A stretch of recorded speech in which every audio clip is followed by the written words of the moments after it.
Goodbye. Bye. Hi.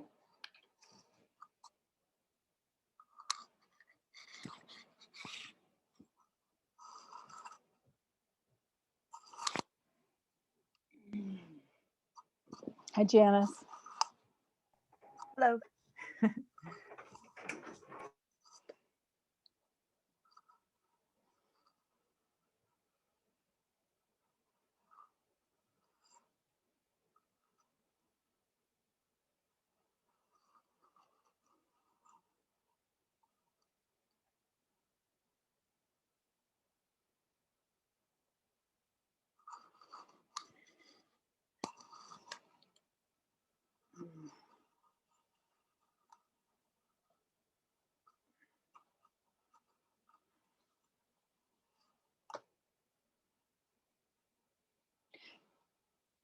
Janice, did you see the letter from Azelle Florinina?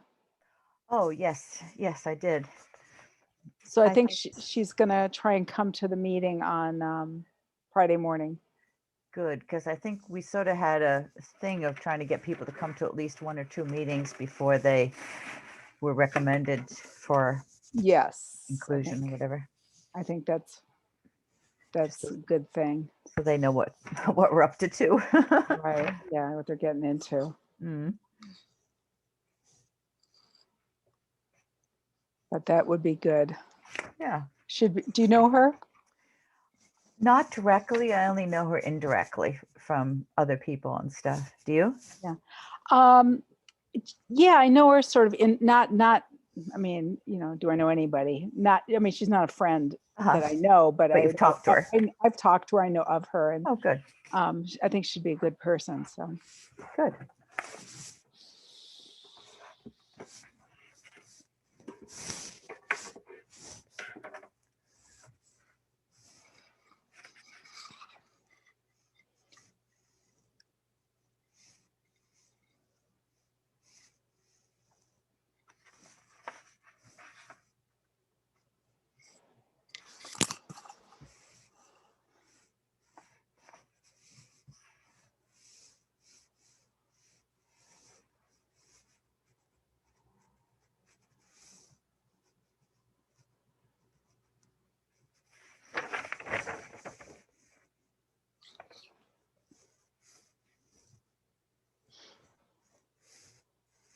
We had a meeting today, I'll have to tell you about it later, Janice, with Joe Comerford's office. Oh, good.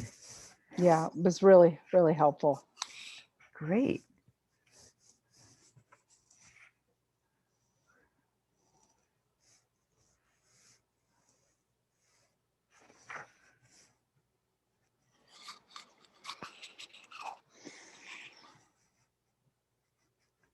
Somebody's here. No, maybe not.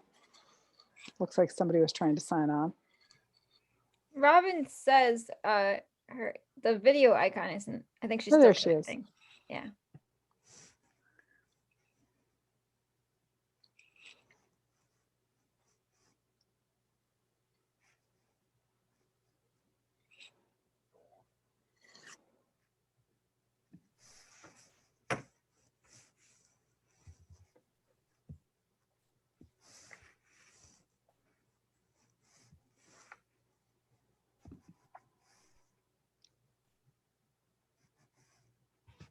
Hi, Robin. Hello. Hello.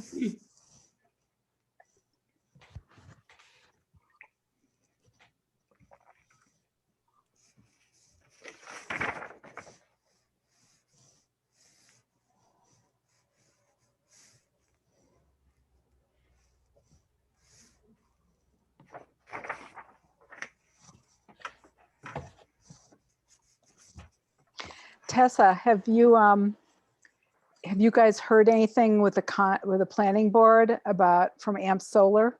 No, I talked to Penny earlier because I had a question about fees for NRADs, and she was asking me the same thing, but nothing. I was at the town hall on Tuesday, and there was nothing in the mailbox for planning board.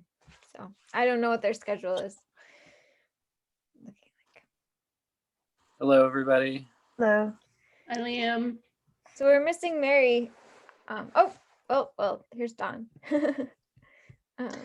I invited the prospective applicants to the meeting in case they wanted Good. to join.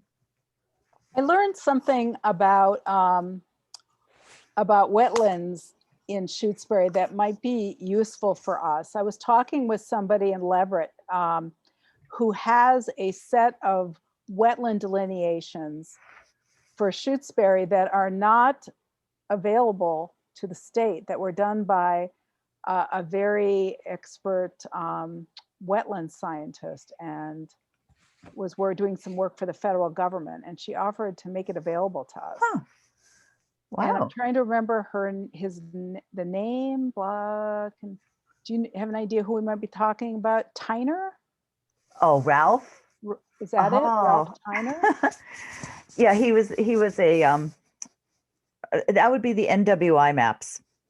Okay. He was head of the NWI for Region 5, this region. What's I used to work for him. NW5? What's Oh, NW? sorry, National Wetlands Inventory, U.S. Fish and Wildlife Service. But that work was done mostly at scales of about, at the best, 1 to 24,000 Oh. photos. But unless they're talking about the DEP wetlands maps, which you can get online. And the National Wetland Inventory map is online too now. Yeah, but it's unless they've redone it, which they might have back from my old days. It was very generalized because of the scale of the photography that was being used, and it wasn't all checked unless Ralph had a student or an intern or something, maybe, check them. Or so it could be that he improved the basic information. So it's worth trying to find it and check it, take a look at it. Yeah, Eva Givovic Mhm. has them. I'll ask Okay. her about the level of detail, whether it's, she said it is not available on public websites. Hmm. The data that's on it. So Oh, I don't know, interesting. that Okay. might be useful. Yeah. I'll try to get information about it.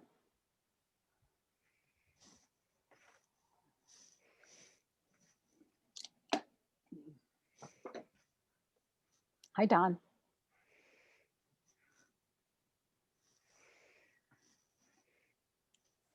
So it looks like we're all here, right? Yep. Yes. Great. And I'm on my phone, so I can't see everybody all at once. So I apologize for that. But my webcam doesn't work on my laptop, and I thought it would be better if you could see me. So that's why I just wanted to let you know that off the bat. But I suppose we should go ahead and open this meeting. And I'll read the statement. Yeah. Even though it's a special meeting, I think I still have to do that.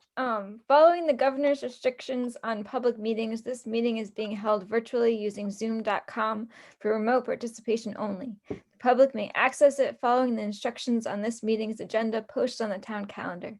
If, despite our best efforts, we are not able to provide real-time access, the public can request a recording of this meeting by contacting the town clerk. Great.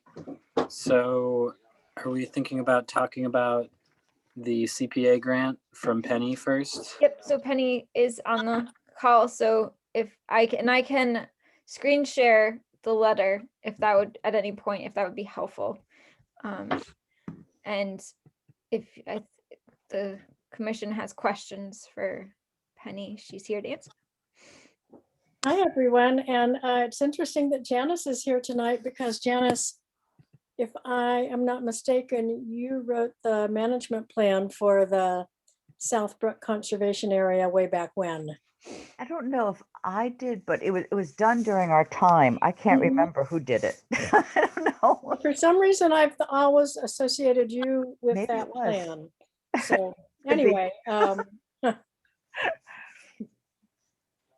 so I'll just start. This is Penny. I'll start very quickly by saying the letter that I wrote, that I drafted for the commission, reflects the efforts that I and a few others have made over probably oh gosh, 6 or 7 years to try and meet some of the management goals put forth in the management plan that is referenced here. And as you probably saw, we've had a number of UMass interns who have taken on various pieces of this, and we've really never ended up with what we had hoped for.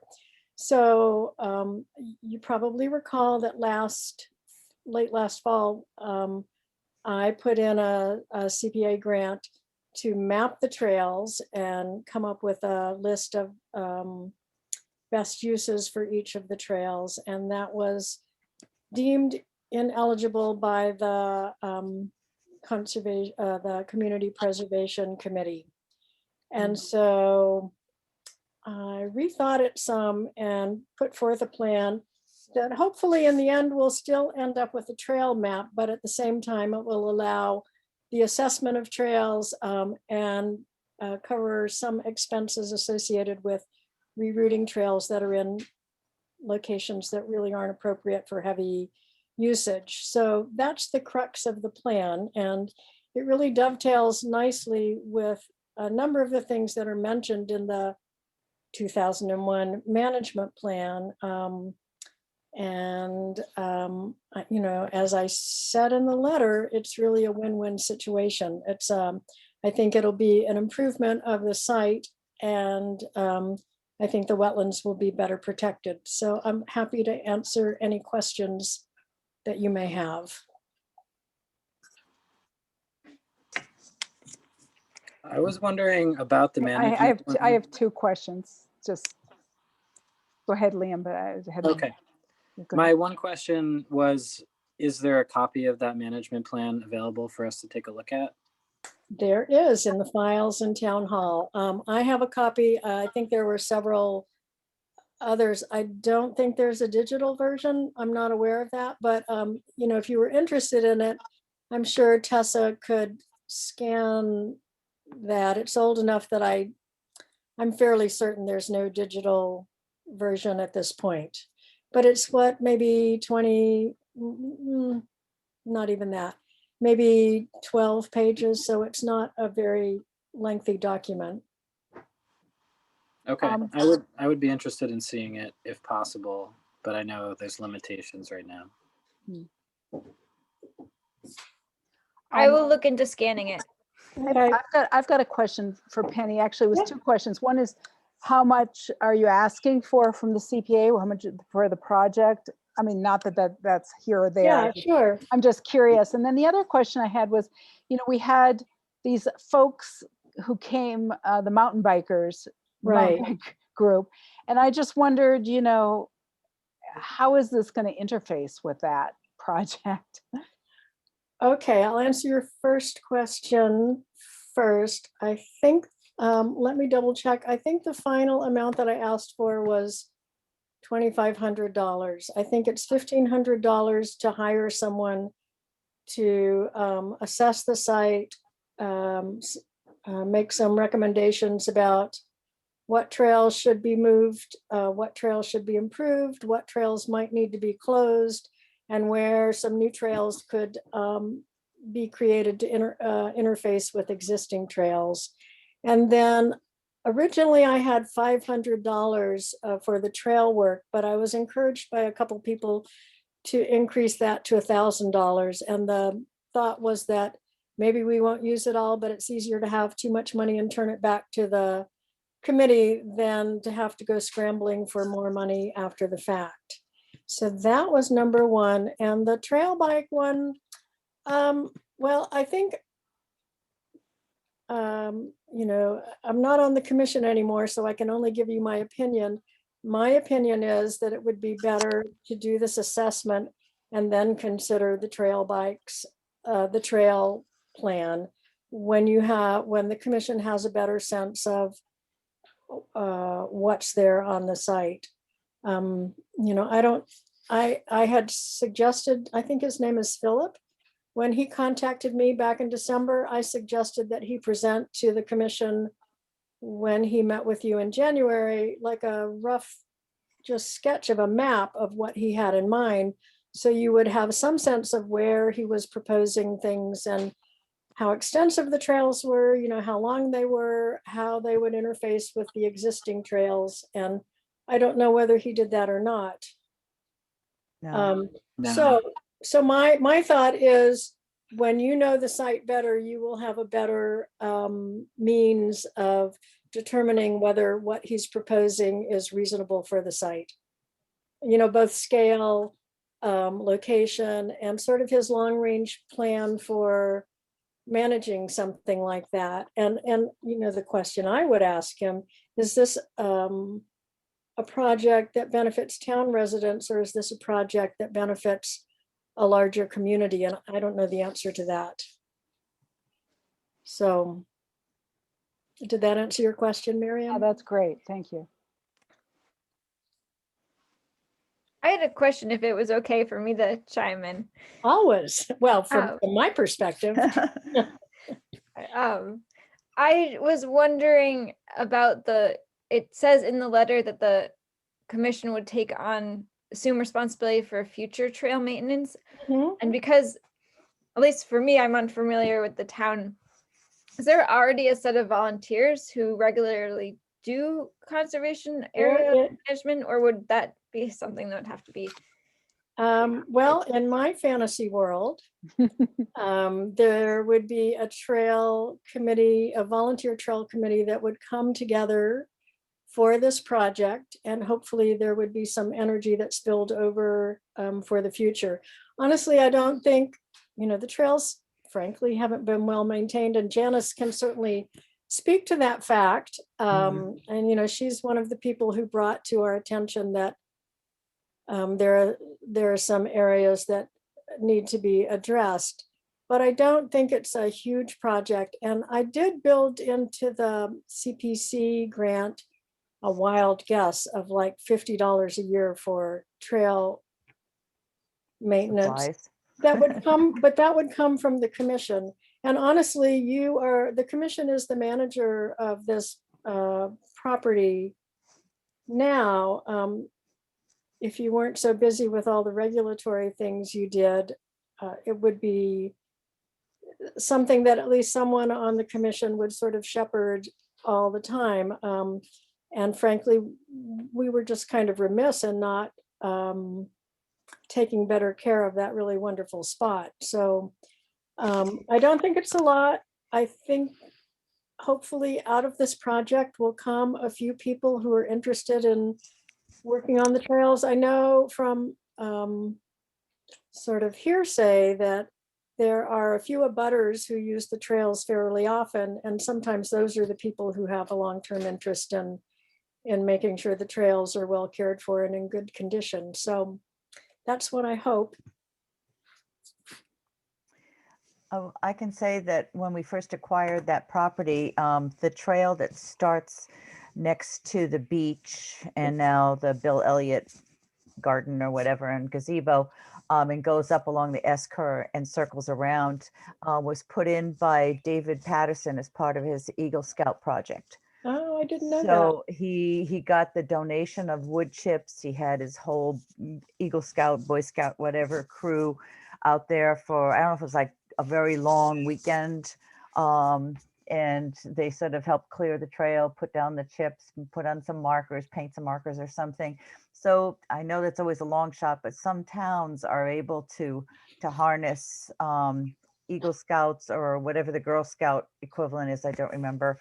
There just aren't, I don't know if there are any troops around or not, but some other thing like that might be a possibility. We did have a couple of Eagle Scout projects in South Hadley on trails as well.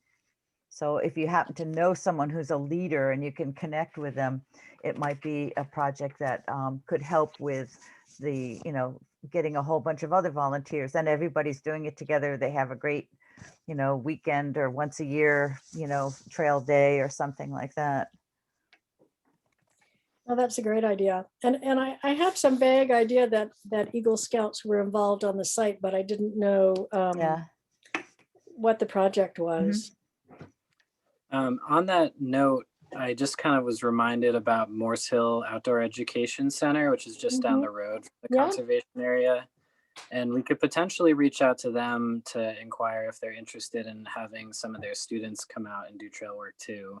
Because when I was a lifeguard at Lake Wyola, they used to come by on their bikes all the time. And I think they generally take kids outside around the lake. So it might be a good opportunity for them to give back. Right, I encounter them in the parking lot at the boat launch regularly when I go down there. There's often a group heading out or coming back. So they do use the site fairly heavily. That's a great idea. And they're running a regular school program now. Right, they are. They're a Right. private school program. Well, certainly talking to a great Victoria would be a good place to start. She's the owner and manager of the camp. What was her name? What was the name? Victoria. Victoria I Richmond. think, no, it's not Richmond anymore. Oh, Is that right? I have to double check. no. Victoria from Morse Hill. Victoria from Morse Hill, right. You can probably find her on the website. Shaw, it's Shaw now, I think. Oh, right. Oh, Right. I think That's a great idea. Yeah, yeah. Now that might be a great project for some of those kids if that school continues beyond the pandemic. Yeah, I think so. Yeah.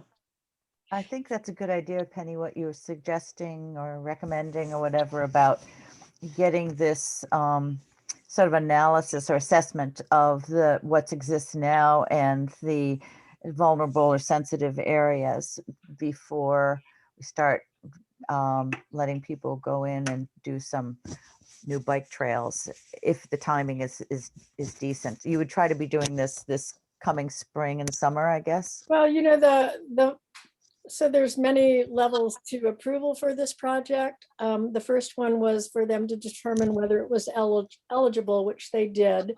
And then I think it's tomorrow night, I have to sort of defend the project to the committee now that the final proposal has been sent. And then the last hurdle is at town meeting, it's voted upon. So we won't know whether it's a go until after town meeting, which normally is, I guess, the end of April. But for those of you who may remember, it was in June this past year. Yeah. So it would be a while. It would be a while before things started. The timeline that I proposed was doing an assessment this year during the growing season and coming up with a plan. And then trail work would not actually start until next year. Okay. Yeah, Well, I think I it's definitely. Sorry, Miriam. I was just gonna say, I think it's a great proposal, Penny. Thanks. Yeah. Well, it's something that's been on my mind forever. I think Don is attending the meeting tonight. Don, I think you went out with us many years ago.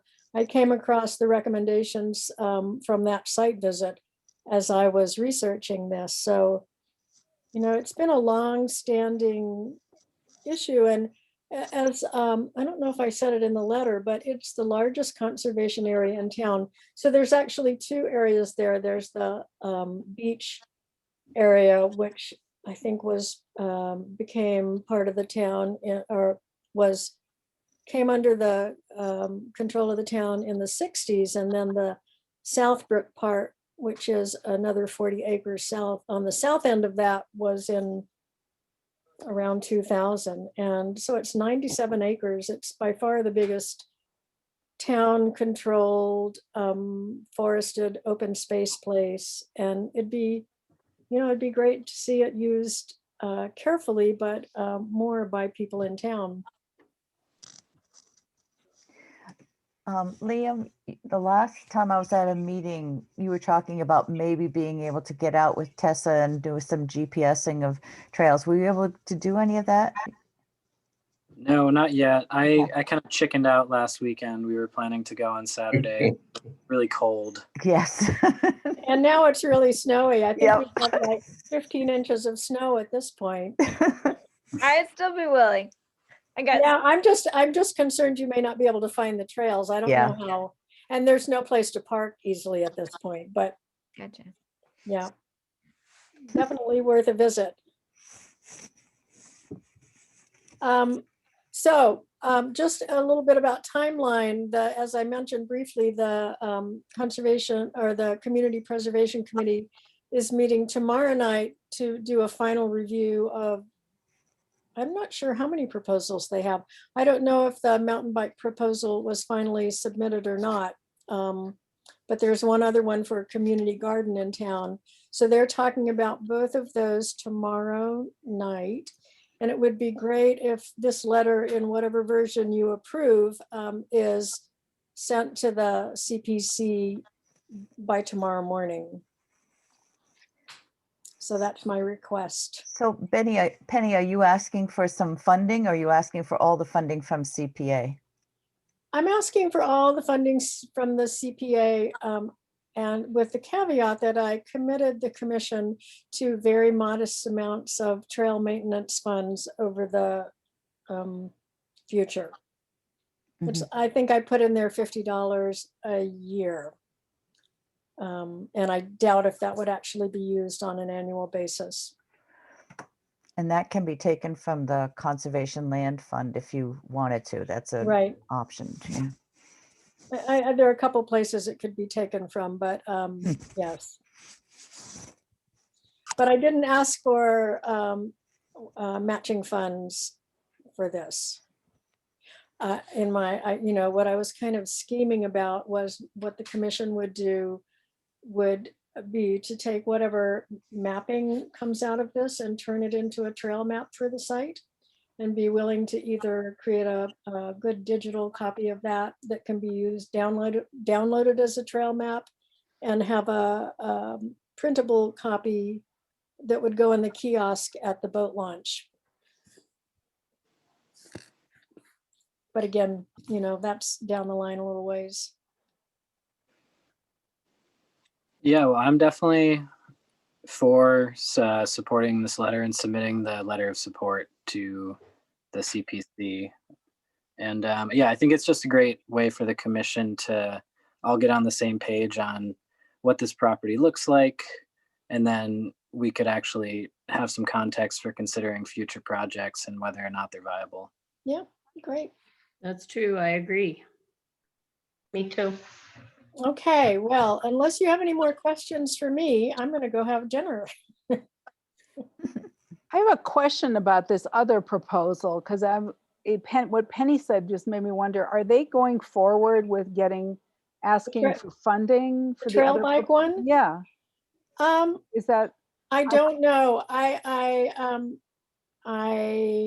was having an email conversation with Rita Farrell, who's on the committee. I think at the end of last week, and she asked me if I knew if they were moving forward. I don't think they've heard anything else. The deadline was Monday, so they may have something, but if I don't know where you left things with this, because I know from an earlier conversation about the project that they would not move forward with approving that project if the commission wasn't fully behind it, Okay. since it's on commission managed property. So they understand that. I wasn't They're sure. very clear on that. And, Okay, and they would want a strong letter of support in the same way they wanted one for this project that I've put forth.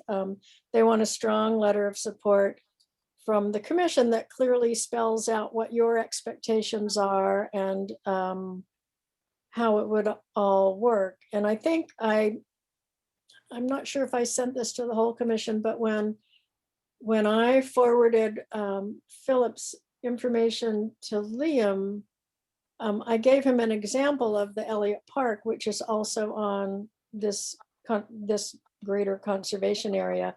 And what we requested of the Elliott Park group was that they form an actual committee. So there is a long-term management team that's watching out for this.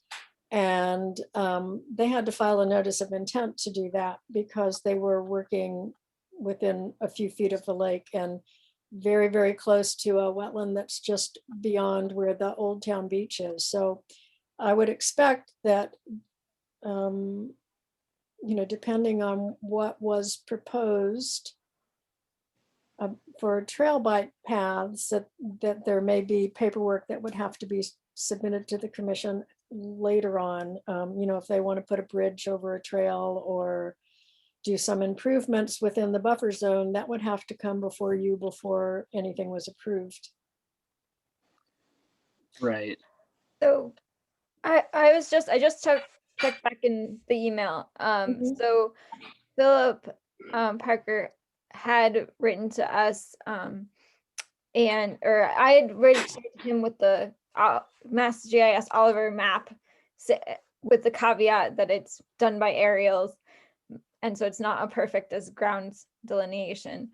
And then he wrote back asking on January 19th, asking about, and I also asked him if he'd been able to go out and flag a potential route, because that had been something that happened at the last commission meeting that he attended.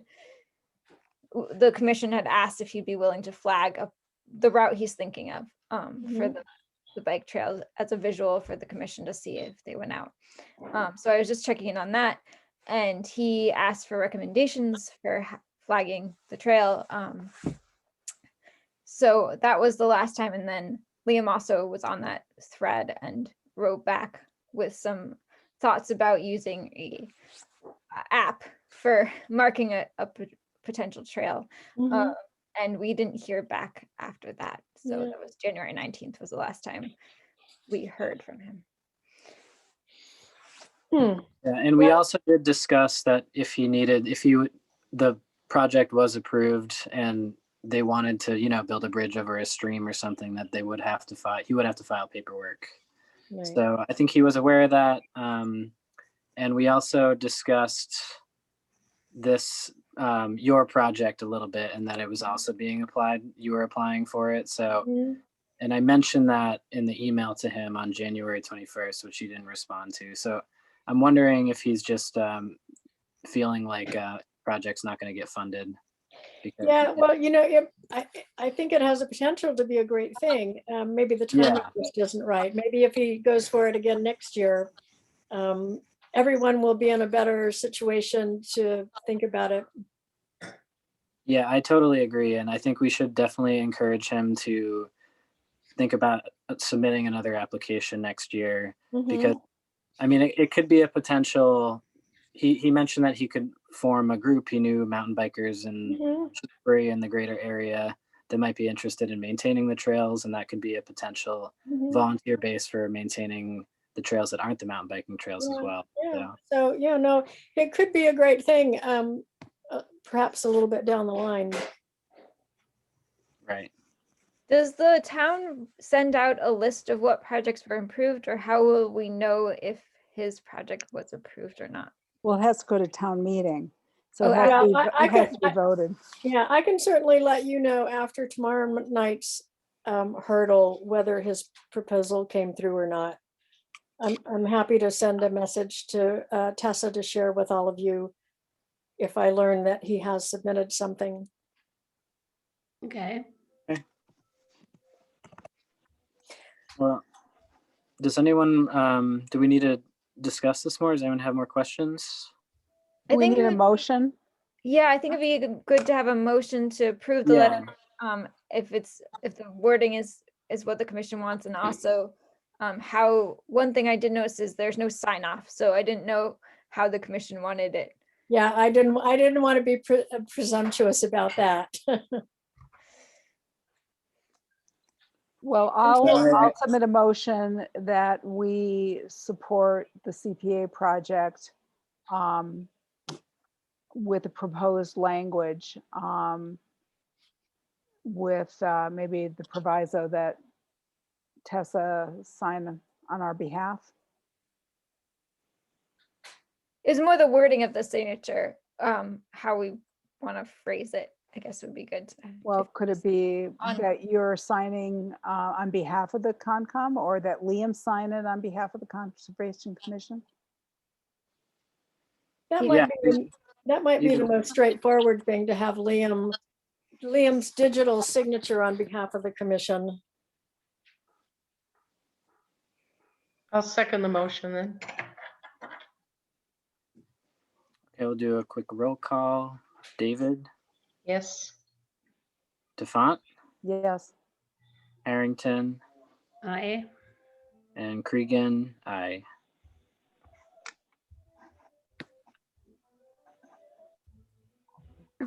Well, thank you all. I really appreciate it. It'll be fun to be tangentially connected with you guys. And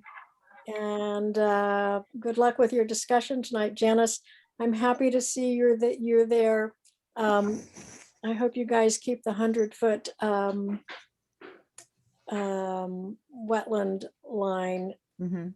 in the bylaw. So with that, I'll say good night. Good luck. night. Good night.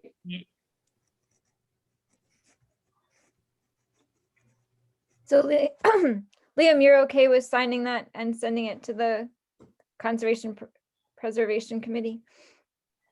Community preservation. Community, right, not conservation, that's us, right? Community Preservation Committee.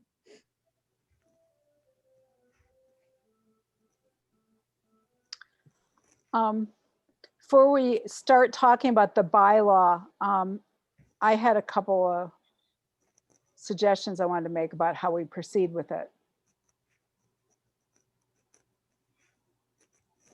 Liam, we've lost Liam's sound. Sorry. I also think that we should discuss site visits perhaps before we dive into the bylaw, Okay, because we could just kind of knock that out and then contribute the rest of our time to that. sure. Yeah, so I can, sounds good. Let me get the time. So it's kind of interesting now that we have quite a bit of snow on the ground. So one update I have, which I don't think I've gotten to tell Liam about, is that there is a certificate of compliance request for 12 Wyola Drive, but I did write to them asking that because of the snowstorm, would they be okay with waiting until the ground was visible? Because and they said that was fine. So that one can be postponed. There's 3 projects coming in. I mentioned them in the email. 48 Lake, or Lake to Shore Drive, is a notice of intent about a retaining wall. 58 Shore Drive is a new septic system RDA, and then 16 Wyola, which is in front of the zoning board right now. It's the house rebuild on the lake, but they're doing it with piers. So the lower impact that was also deemed to be an RDA, and I think there's a septic as part of that also. So those 3 places need to be visited by the commission, and and they're scheduled for that February 15th meeting. And so it's how the commission feels about the snow, I guess. February 5th, are we meeting on the 15th? 15th, yeah. Also, as well as That's next a week. That's a Monday. So people agreed. So I sent out an email asking if people could meet on that day as a 3rd meeting this month. Oh, So okay. meeting next week and on the Monday, the 15th, because, and we'll get into this when we start talking about the bylaw. Reviewing the bylaw, I came upon that for an RDA, you actually need to issue in 21 days, not open a hearing in 21 days, which is a mistake that I was operating under. So that's all, yeah. Okay, So that's why we actually need to do 3 meetings this month. okay. I missed that email. It's fine. So it sounds like we need to get these site visits in between now and next Monday, correct? Well, so before the 15th, these would be coming on the 15th, which is Yes, yeah. the Monday 2 weeks from now. 2 weeks, Sorry.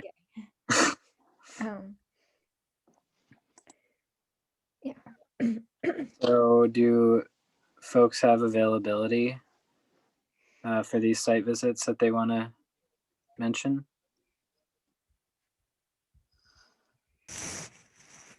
I'm open, so. Okay. I Can could what are probably those do those 3 addresses again? Yeah, let me double check because there's so many drives and I've been doing lake drives and shore drives, so I'm pretty sure it's shore drives, but let me triple check on that.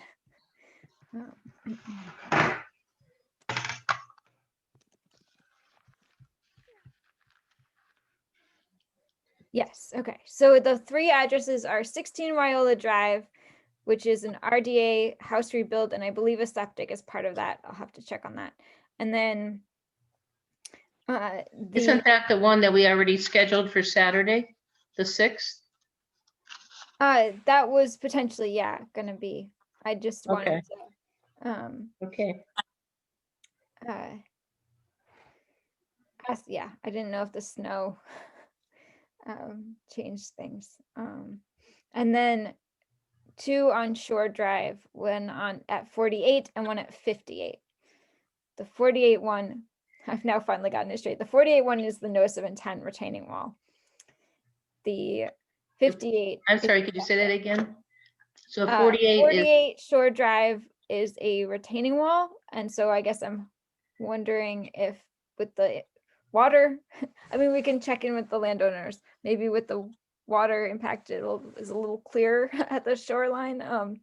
And then 48 is a septic, new septic, RDA.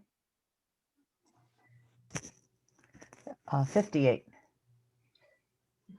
Right? Yes, 58. Okay. Did I just say 48 twice? Yep. Sorry, guys. Try not to confuse issues. 48 is the notice of intent. 48 Shore Drive is the notice of intent. 58 is the septic RDA. is it 58? 58, yep. Okay. So I could do afternoons next week during the week, although Tuesday is out and Friday is out, I think. So Monday, Wednesday, and Thursday of next week, I could do the afternoons, like 3:30 maybe. I could also do those times. Yeah, I could do those too. So I'm free for that. Okay, I need to double check because I have 2 field days. I know one of them is next Tuesday, and I'm not sure what the other one is right now, so I need to just double check that. I am not, I told Liam this, but I'll just tell everybody, I have a torn rotator cuff and I'm awaiting surgery and I'm unable to drive until that all gets taken care of. So I can't do site visits until probably mid-March in the best case scenario. Having surgery March 1st, so. So I guess photos would be especially helpful if possible. Photos would be great. Mostly I snow. promise not to attend any meetings if I'm loopy on narcotics. Or maybe I should. It'd Maybe be you fun. should, that way at least we'll have some fun. So it is Monday, Wednesday, and Thursday that I'm available. Maybe we should do later in the week just to give the landowners a chance to get their stuff together. Okay. Yeah, I So- can do either, so if you just let me know which date we decide. Okay, let's Wednesday is the 10th. Thursday's the 11th. oh, Thursday is next week's meeting, so maybe we should do next Wednesday.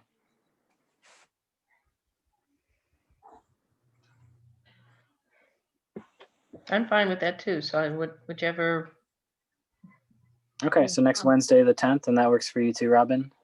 I believe so. I'd have to run downstairs and look at our home calendar, but I can't remember anything that we're doing. We don't do anything now. And we would look at doing both of those on the same day.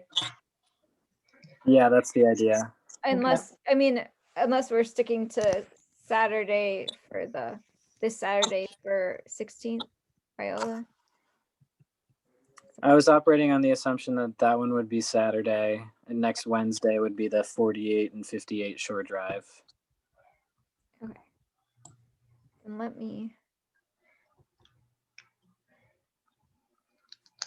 So the one the 16, I forget the Royal address. Drive. Um, It's that was gonna be house this rebuild. Saturday, like in a couple of days. Mhm. Yeah, I think we had put it down for 10 a.m. on the 6th. I don't know if That anybody one I confirmed that. can't do, but I can do the other two on Wednesday at 10. Okay. So I will put Liam and Mary in touch with Matt Berwick at 60 Myola, and I will put the commission and I will put Robin, Liam, and Mary in touch with the two landowners for the shore drive.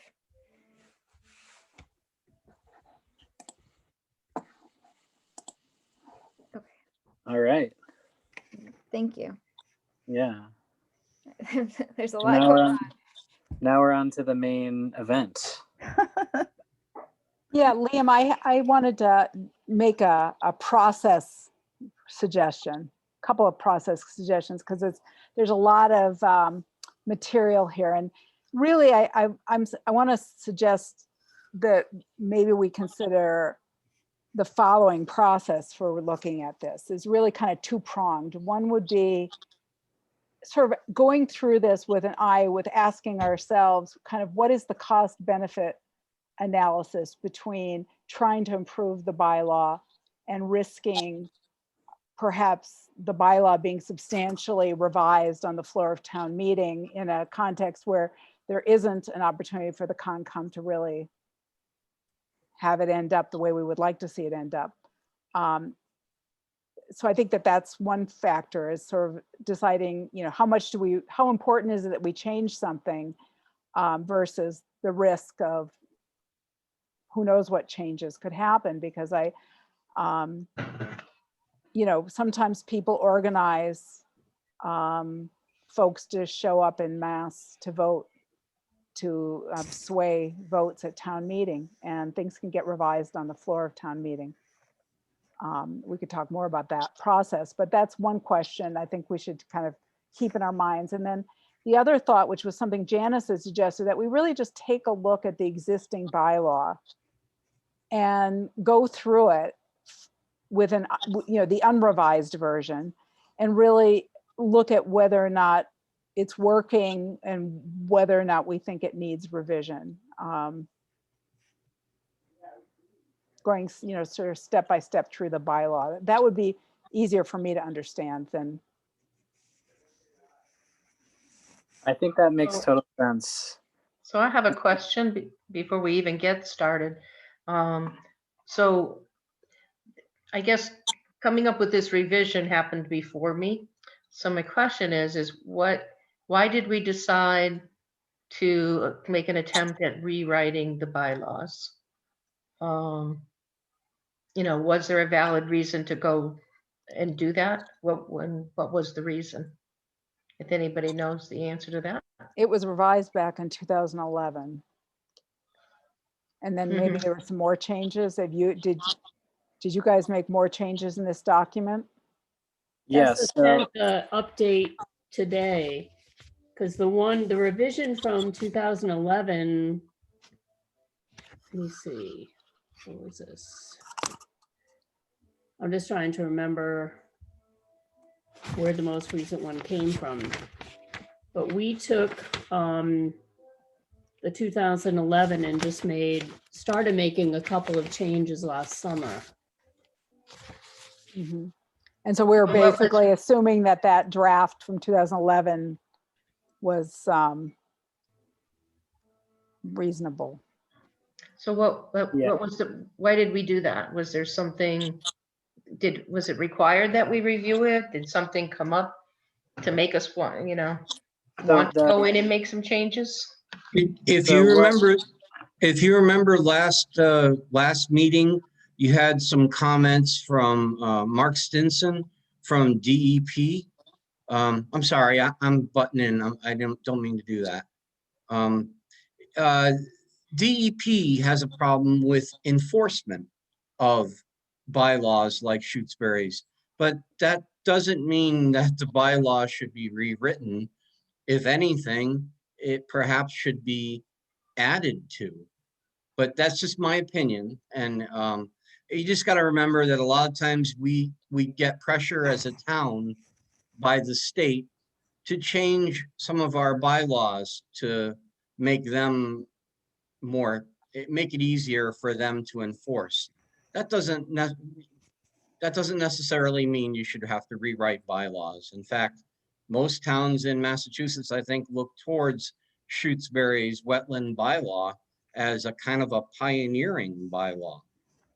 If you look at the revision that Tessa sent today, it's mostly additions. We didn't go in and get rid of anything that was there already. Liam, please correct me if I'm wrong, but most of what we did was clarify and make additions.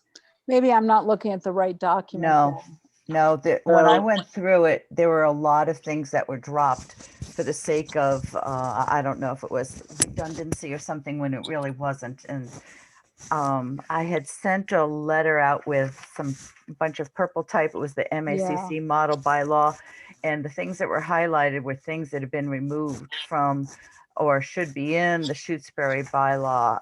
There were things like, there's an exemption for agriculture. It's a state exemption. You can't get around it. You have to put that in your bylaw. It's not in there. There's other stuff. There was something about it says that you have to issue an order of conditions within 21 days of receipt of the notice. That's not true. You have to have a hearing within 21 days. So there were places that there were quite a number of things that were either dropped that shouldn't be or were reinterpreted with language that made it less clear or incorrect. So that's why I thought start from what you have, the existing one, and really take another look at, okay, what are the problems and what can we do to make it better, maybe without having to go to town meeting, if possible. And I just want to clarify, I'm not that familiar with the 1987 one. We were going on the proposed changes to the 2011, which ended up not going anywhere, but that was our starting place. Okay. I'm sorry, I missed like a whole step here. Yeah, because when I look at this, I think there's another step too. when I look at this 2011 draft, it's very different content than the bylaw that exists. And so I was having a hard time sort of understanding why was it being reorganized? I mean, it's not the sections are different. I mean, there's a whole bunch of stuff that's different. So I want to answer Mary's original question, which is why we did this in the first place, because I think it'll contextualize a lot of the questions. So as Linda, the old land use clerk, was getting ready to leave her position, she had brought up that in her experience, the our bylaw had been really difficult to apply and interpret when she works with landowners. So it was her idea that we take a look at the bylaw and think about ways to make it essentially more user-friendly. And so then we formed a little working group. It was Linda, Robin, and me. And we found this 2011 revision that did not make it to town meeting. And we liked the organization. It seemed a little bit closer to the MACC model bylaw, although I will admit I actually never looked at the MACC model bylaw until Janice sent it with her comments.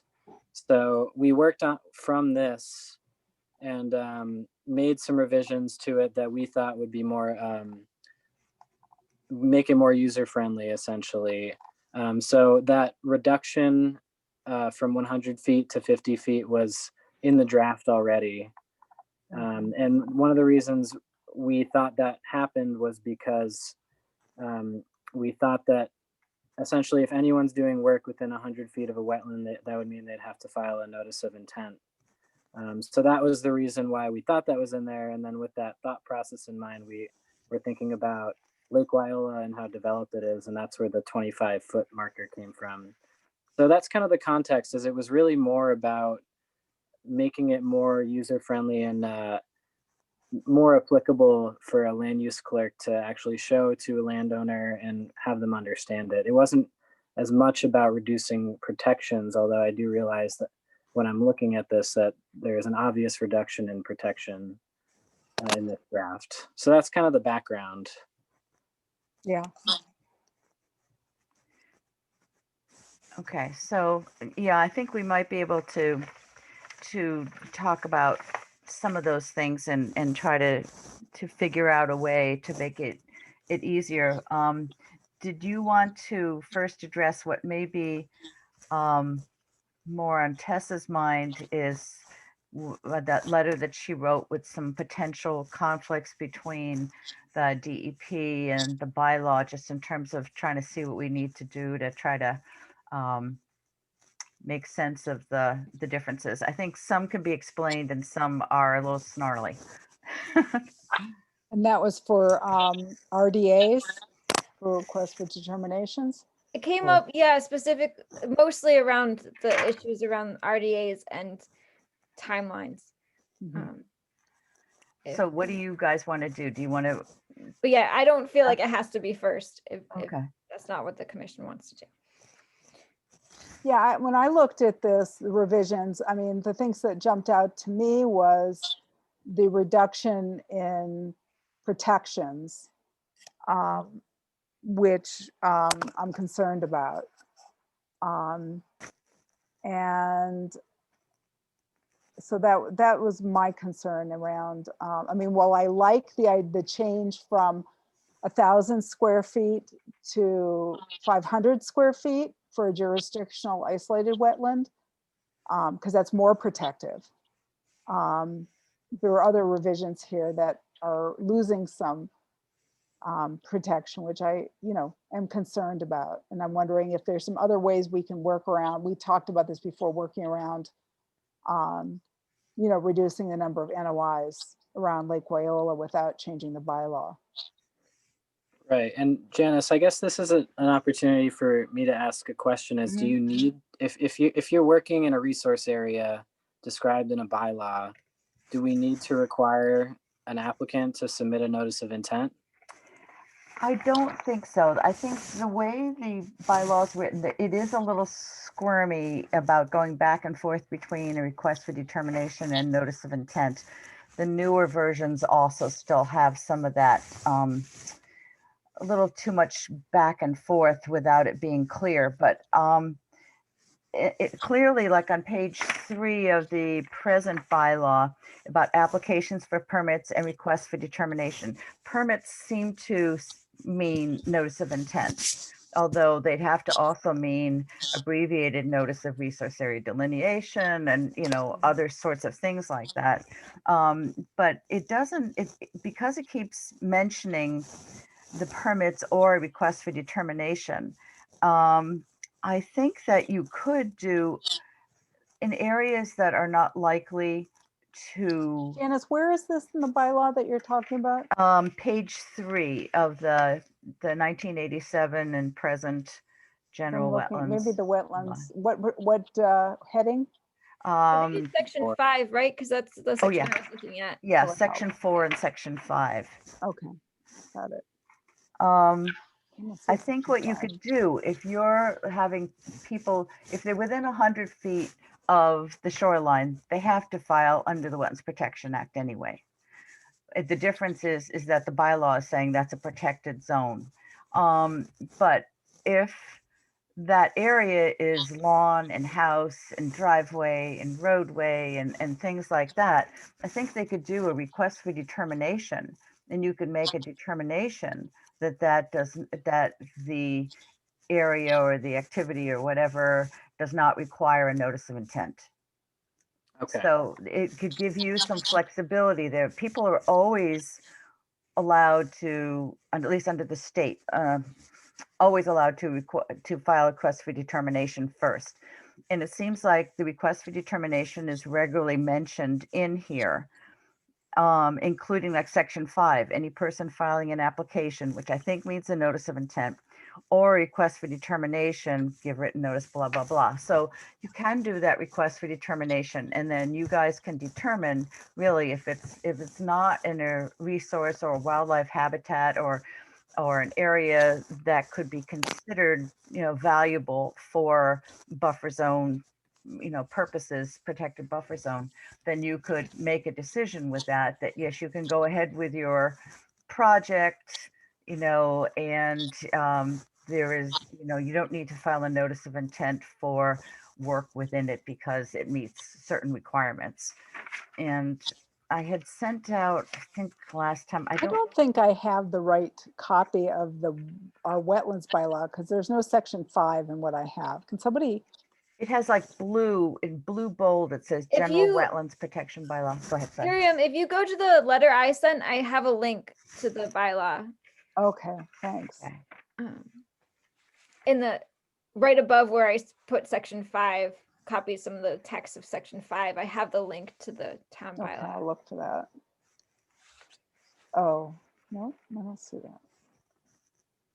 Yeah, and even in that section, that section 5, the second paragraph, the commission shall conduct a public hearing on any application or request for determination with written notice given at the expense of the applicant, blah, blah, blah. So it keeps offering either option there. Okay, I just So wanted that's to what I be would go with. clear because that was one of our concerns, was that we weren't adhering to the Shutesbury local bylaw with a lot of the requests for determination that we were doing around the lake. Mhm. And that was one of the reasons why, okay, here's an easy fix. Let's just reduce the protection, Yeah. which isn't necessarily a good idea, Yeah. but it was a fix if we weren't following the law. And I don't know if you guys, I realized it came out before COVID, but now that COVID's here, you can't share materials easily or anything. But I had worked with the MACC on that buffer zone guidebook that came out last year sometime.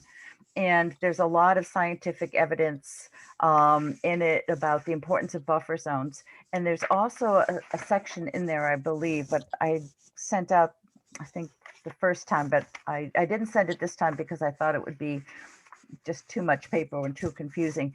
But there's a couple of pages talking about buffer zones, and it gives some specific examples of how to review work in the buffer zone and what sort of buffer zone values you might be looking at. And some of it has to do, is it already degraded or developed? And does it have shading? Is it a lawn? I mean, various sorts of things like that, that you could perhaps add to your regulations as these are the additional observations or review that we will do to see if work within that 100-foot protected buffer falls under, a need for notices of intent or something along that line.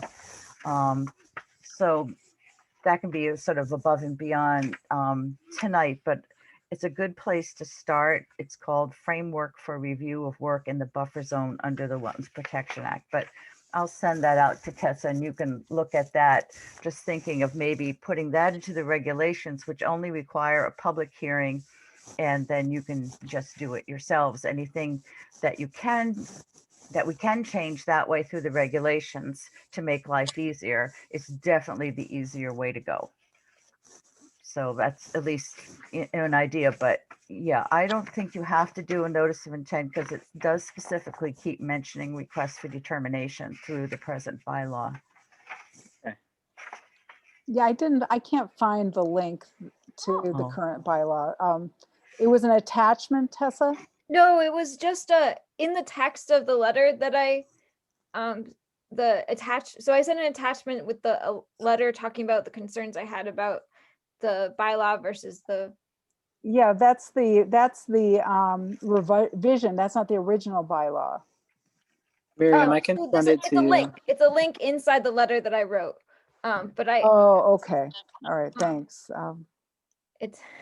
I see I what wish. you're Of saying. course, we stopped the chat because it wasn't open. Loud or whatever. Yeah. Law. Okay. Otherwise, I could put it in the chat. Yeah, if you wanted, somebody could send it to me. Yeah, maybe I can do that. That would be great. I just sent it.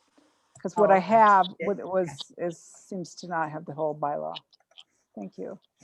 Sorry to be a nuisance. Well, you No, have to have I it. was gonna say there's so many versions. I'm not sure I have the right one either, but I've There got we go. Liam, did several you of say them. you emailed it out? Not to everyone, just to Miriam. Well, you could send it to everybody. The one we're talking about is the one that at the top it says Town of Shutesbury General Wetlands Protection Bylaw voted by Shutesbury Concom on January 20th, 1987, passed May 2nd, 87, amendment 21D, blah, blah, blah, and it ends with Shutesbury Town Meeting, May 5th, 1990. Right? No, That's Liam, the I got what you sent me. pages. There's no section 5. That's what I was getting. I have this. There was no section 5. That's what I was getting confused about. Really? Yeah, there's no. What's It's on page section- 3? There should On be a page section 3. 5 at the bottom of page 3. Yeah, That's a It 4. says notice and hearings. 4 is at the top of the page. Uh, Yeah, it's notice and hearings. I was like, oh, section 4. I don't see section 5. Notice. Oh, I see notices and hearings, but it's a 4. It's not a 5. Not the right one then. I have a 5. I have a 5.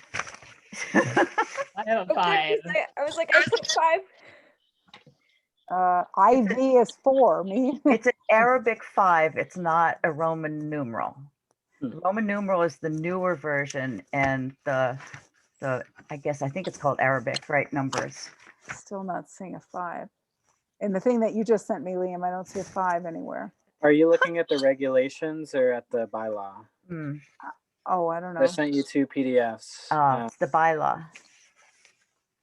Just double check that you're looking at the bylaw, Miriam. I wasn't looking at the bylaw. I was looking at the regular. Thank you very Yeah. much. Oh my God. Mine is I've done that blown. before too. So Okay. that's a reasonable difference. All Yes. right. I'm Yeah. sorry. I'm sorry. No. So I Oh, think look at this. this is all helpful. You just have to sort of get used to finding your way around in the bylaw, knowing what's in there, and what it requires of you and where your flexibility is, and what you want to use when. Okay. Right. So I wanted to ask another question, and it was it'll probably contextualize why we put all those exemptions from the Wetlands Protection Act in the draft that we submitted. I wanted to ask because in this bylaw and the MACC model bylaw, there's like a C other exceptions section that says, other than stated in this section, the exceptions provided in the Wetlands Protection Act shall not apply. And I was just wondering, does that mean that those minor activities within the buffer zone are things that this bylaw is saying we have to have paperwork for? Does that make sense? Yes, that if it's either not in there or if it's not in the section where, let's see, that's in your proposed revisions one, right? Your 2011. Yes, and it's in, well, what I just read, the other than stated in the section exceptions in the act shall not apply is in the original bylaw too. Yeah, and that's one of the problems I had with it, because you only have 7 listed there, and it doesn't list things like repaving roadways and vegetation, DPW vegetation control right within the shoulders of roadways, and underground utilities under driveways and paved areas. So it was just odd that those were not included as exemptions in the proposed revisions. So the ones we selected were ones that we deemed worthy of not needing paperwork, and that may have been oversight. Because some of the things that you're saying happen on a very routine basis without paperwork anyway. Yeah. So that was the reason we didn't include all of them, but I guess we did miss some of them that we probably should have included. Yeah, and they do change a little bit over time. They've, like, originally the pedestrian walkways or trails were only on non-public land. So conservation commissions didn't have an exemption for keeping their trails open. So they've changed that. So now that it can be on public land as well, that you have this minor exemption if you're keeping to the same basically trail width and you're just maintaining the vegetation that's right along it. There were just other things like that. They did expand in the last couple of years some of those exemptions, but they seemed pretty reasonable. The one that some people may worry about is some of the maintenance for public utilities. It includes overhead as well as underground, and they added sewer. Sewer did not used to be included, but it is now. But in most cases, you're going to end up having to agree to it. I don't, you know, Right. I don't know one way or the other how much to bother pushing it on some of that. Unless somehow the solar came in and that kicked in and somehow that was a utility that you wanted to have more regulatory control over or something, and then you could write that in, but you'd have to write it into the bylaw, not into the regulations if there's something not already in the bylaw. Mhm. Does it make sense to go through each section of the bylaw or each section of the regulations and just note concerns? Or I think it'd be good to go through the bylaw Yeah. and discuss like, what's the problem or concern, then see if there's a fix to it Yeah. or a workaround, Mhm. or do we really have a problem? Mhm. Yeah, do you want to do that? Sure. So which ones are we going to work off of?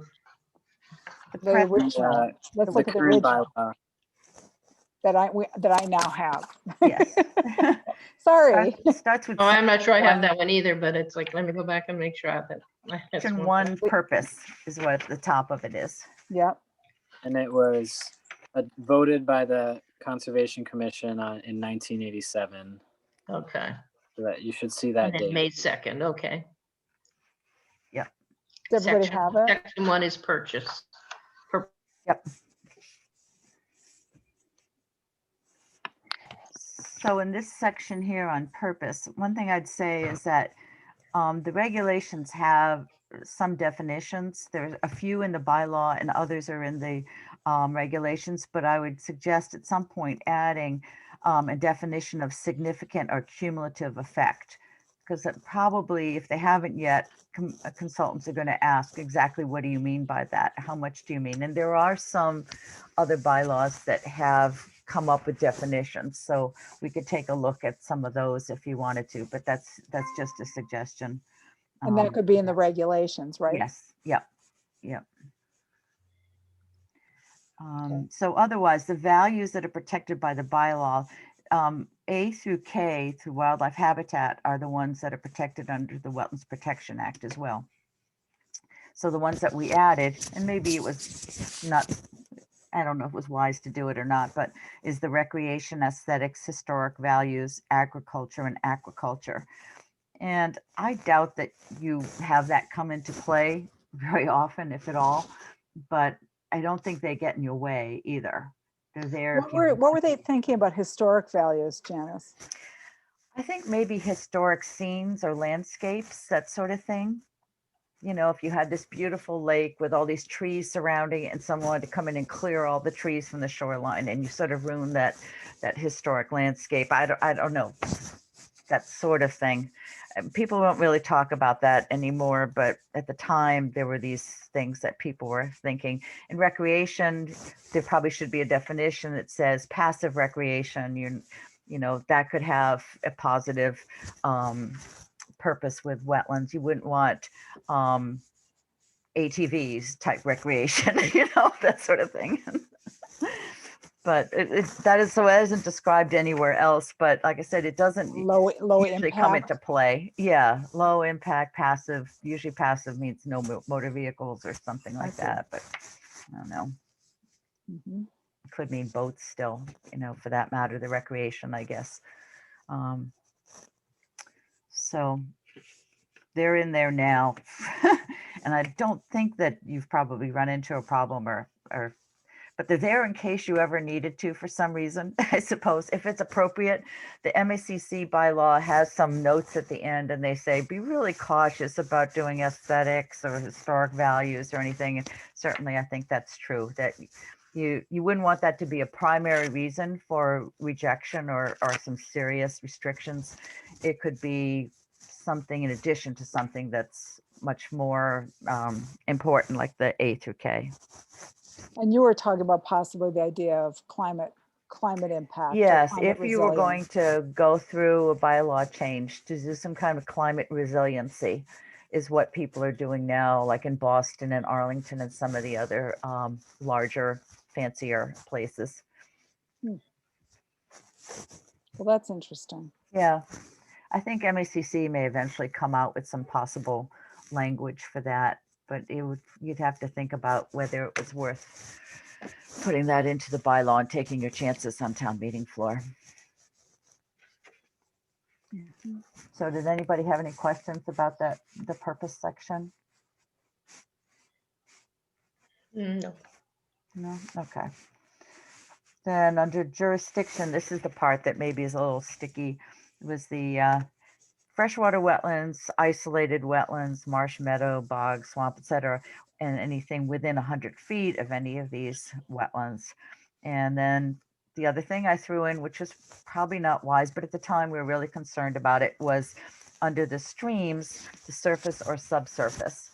Because I mean, I know walking along Carver Road, some of the streams go underground and it's not just from a culvert and they pop back up later. But trying to actually track them is really difficult. So it's in there, but again, I don't think it's going to get in your way. The 100-foot protected buffer is much more protective than most towns have, but there are some towns that do have a 100-foot protected resource area buffer as well. But sometimes what they do is they have maybe like a 50-foot no build, and something like that. They within that 100-foot, they have some restrictions and some allowances, temporary disturbances in the outer 50 to 100 if needed for, I don't know, access or something. But I think if you can just leave it as is, that's fine. And if you can, we can figure out what you need to make this workable for you guys, so it's not a burden on you, but it's there for protection when you need it. Mhm. I noticed that there's not a definition of stream in the regulations. Do you know if there's a reason for that? I believe that either in this or in the regulation, it cites a couple sections of the DEP regulations for the definitions. And I Okay. think that's where that falls. Let's see. It must be in the regulations that it mentions it. Come on. Because there's different regulations or less regulations at the state level for intermittent streams. I know. Right. That was kind of what I was thinking about, was how this would apply and like what streams this subsurface protection would apply to. Right, and you might want to do your own there because the state has, if the stream does not have a wetland above it, it's not protected. It's only protected from the point where it's in relation to a bordering vegetated wetland and below it. Mhm. Okay, so above a wetland, if there's a stream, it's not protected by the Wetlands Protection Yes. Act. Okay. Yep.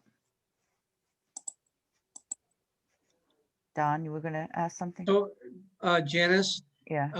so how do you visualize these intermittent stream pieces? Are you saying then that you can call up something like the DEP wetland connections layer and determine if there's a wetland above a piece?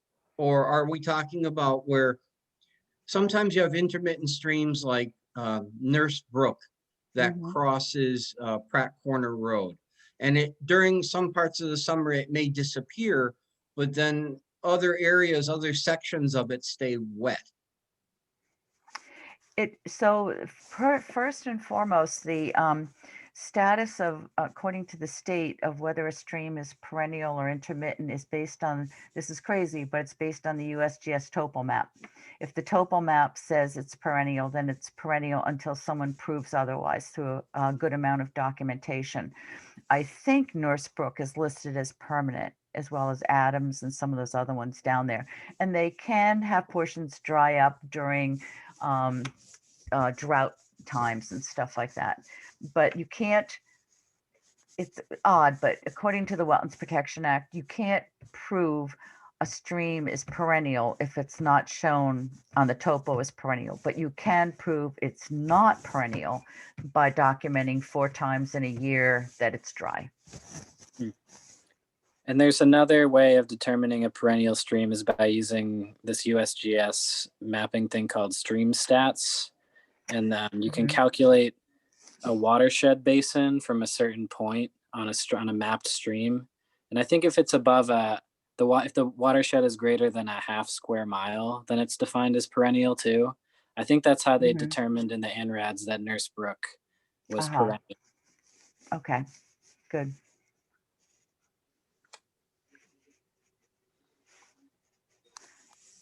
Good. So does anyone have any questions or want to talk about the section 2, the jurisdiction? No. Nope. Okay. I would hate to see this diminished. I think this has been a really important provision. Especially if you get a chance to look at the buffer zone manual or guidebook, whatever we ended up calling it. There's really a lot of documentation for well over 100 feet for a lot of important values.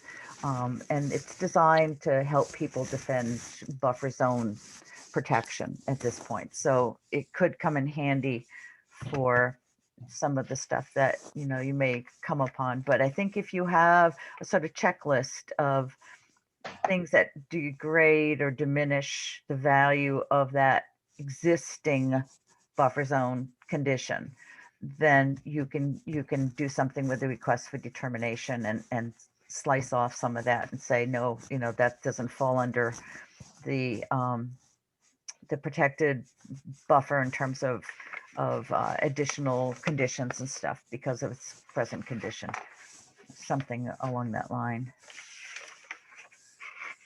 Can I ask one more question? Yeah. I was just wondering about vernal pools. I feel like they do not apply in this section. Is that true? Well, I think they fall under isolated wetland, but I think that's what we did back then. But you'd have to look at the They have to meet the square definition. footage. The definition, I think, Yeah, is square footage. yeah, is it 1,000 square feet or Yeah, something? 1,000. Yeah, Okay, I just wanted to Which, clarify. that may be in the regulations, not in the bylaw, I think. no, it's in the bylaw. Is it? Oh, okay, good. Okay. And that's been extremely useful and has had a big impact on some of these solar projects. Oh, It yeah. certainly did back on the Wheeler Tract solar project. The isolated wetland bylaw was very impactful. Huh. Okay. Yeah, and one of the Pratt South wetlands is just a bylaw wetland. It's an isolated wetland. Uh-huh. Right, back in 2016, they had to completely redesign the engineering because of an isolated wetland and change their stormwater plan. So even though isolated wetlands aren't protected if they're under that minimum size for isolated land subject to flooding under the Wetlands Protection Act, they are still protected by the Army Corps and EPA. At least they used to be. I don't know, the Army Corps lost a lot of ground for the last 4 years. But that's the way it used to be, is that people, when they had big projects that had any federal connection, they always had to map all federal wetlands as well. And even if the conservation commissions couldn't do anything about those other ones under the Wetlands Protection Act, they still had to meet certain standards with the Army Corps and EPA. I've been So, sort of trying to investigate that. Uh-huh. So that's referring, I think, to the clean water rule, which included wetlands as being protected under the navigable waters. yeah, Clean Water Act, And yeah. the Clean Water Act. And the Trump administration walked that back. Mhm. And the Biden administration is examining it. What I've understood is that because it's in litigation right now, there were court challenges to it. They're probably not going to change it anytime soon Uh-huh. Mhm. because it's in the courts. Yeah, okay. Yeah, I think there was a big reduction in because Obama really expanded the waters of the United States Mhm. rule, Right, and there's a huge reduction. It was like a year and a half ago. Yeah. right. They walked back what they call the clean water rule, and it may get thrown out by the courts anyway, so. I know there's a lot of discussion about nexus. It's the like, what is considered? Connected. Yeah, exactly. Right. Yeah. Yeah, because it used to be officially the Army Corps covered anything that you could float a boat in, including a kayak or whatever. And that really sort of stretched, and they included isolated wetlands that were large enough to be used by a migratory waterfowl, such as ducks and geese. And then that all got shrunk back in the last couple of years. They eliminated, even if it's a large isolated wetland, like there were a bunch of huge wetlands in Chicago that fell under that and was one of the court cases. But they said, no, that's not connected. It's not part of a navigable stream and this sort of stuff. So I'm not sure where that falls in, but at one time there was a fallback to the federal protection on isolated. But for now, it may just be what you've got here. And I think One of the things that's a little weird is I was noticing, looking at the ANRADs that we have before us, that there's a whole preamble that says Army Corps has jurisdiction over the wetlands. And I think that may be outdated, like copy that they may have just cut and pasted into all of their documents. Maybe. But to So see if it comes into play. well, yeah. Huh. Yeah, I think there's a lot of recycled bits of old reports in those reports. That's how you got it. I had a conversation just this week, actually, with somebody at the Army Corps of Engineers, actually, about some of this stuff. I won't get into why I'm talking to Army Corps of Engineers, but I was. And, they said that they still have jurisdiction if they're doing work actually in a wetland. So if there's actual work going on in a wetland, let's say you're putting a road over a wetland, you want to put a culvert in, then Army Corps has jurisdiction still. Okay, that's good. That's dredging, and when they're placing culverts in for bridges over streams and things like that, where there was an existing culvert, they're still trying to figure out that one. Right now, it's still Army Corps of Engineers permit. It just means you got to send them a copy of the plan. Towns have to worry about this. Wonder how that relates to the culvert replacement by Lake Wyola. Yeah, that would be an example. That's right. Gotcha. All right. Moving on. Okay, so section 3, exceptions. This seemed pretty normal, I thought. There's this stuff about, things in the use of the public to provide electricity, gas, water, telephone, etc. And that's the typical thing, not to substantially change or enlarge, as long as they're just maintaining or replacing in kind, usually for a public utility type of thing, then they're allowed an exception. But I just discovered that the bylaw we have in Hadley does not include that. So now I have these Eversource and people coming saying we need to dig a new conduit. We're exempt under the Wetlands Protection Act, but not under your bylaw, which we hadn't intended. But since if bylaws don't tell you that it is allowed, then it's not allowed. That's what I'm told. I don't know that for a fact. But did you have any questions about the different exceptions, the emergency permits?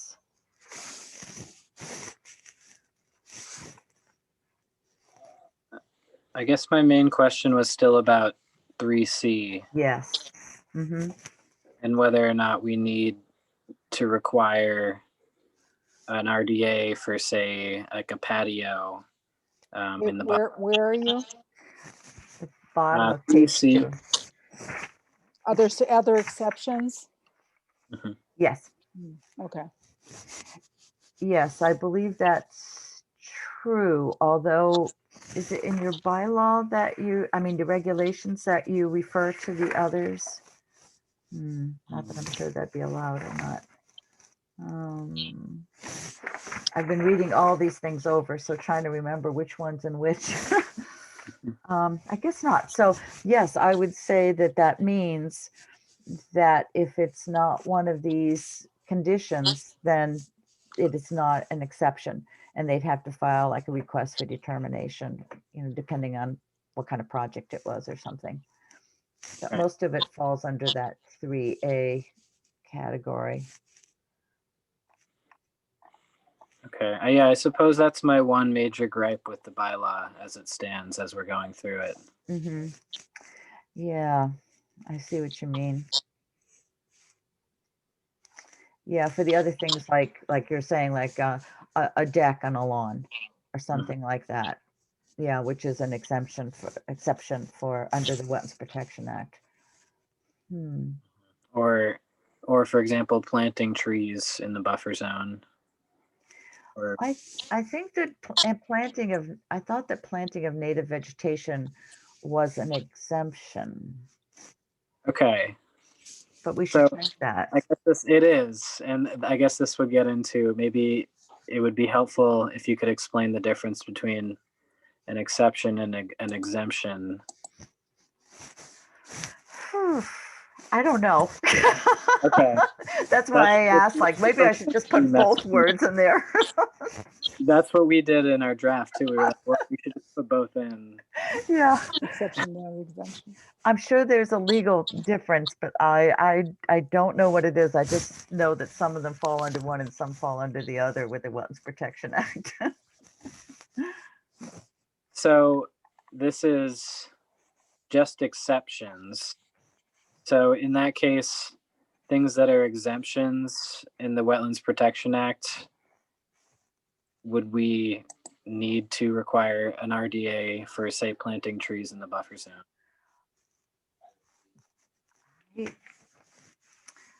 All I know is like agriculture falls under an exemption and you have no right to not allow it. So I'm wondering whether exemptions are different Whether they category. do they trump Yeah. everything else? Yeah, I don't know, and that's something that maybe we could try to find out. Whether exemptions apply to everything, to bylaws and all, or is that something that you'd have to specifically list? Who would be able to answer that? Mark Stinson? No, the DEP refuses to deal with bylaws. They're only under the Wetlands Protection Act, but you could contact MACC and ask them. And the first thing they do probably would be to tell you to look in the electronic handbook. And so I haven't done that, so I don't know. But then if it's not in the electronic handbook, then they send the question out to the advocacy and legal team and get comments back and then summarize the comments and respond to you. So it'd probably be something, as long as you paid your dues to MACC, you can email them and ask them, and they'll get back to you one way or the other on it. So it'd be good to know that, actually. Yeah, we should. Yeah, I think that's definitely one of my major questions. I still Yeah. don't really understand how that section of the act applies here. Yeah. I don't know either, and that's a good question.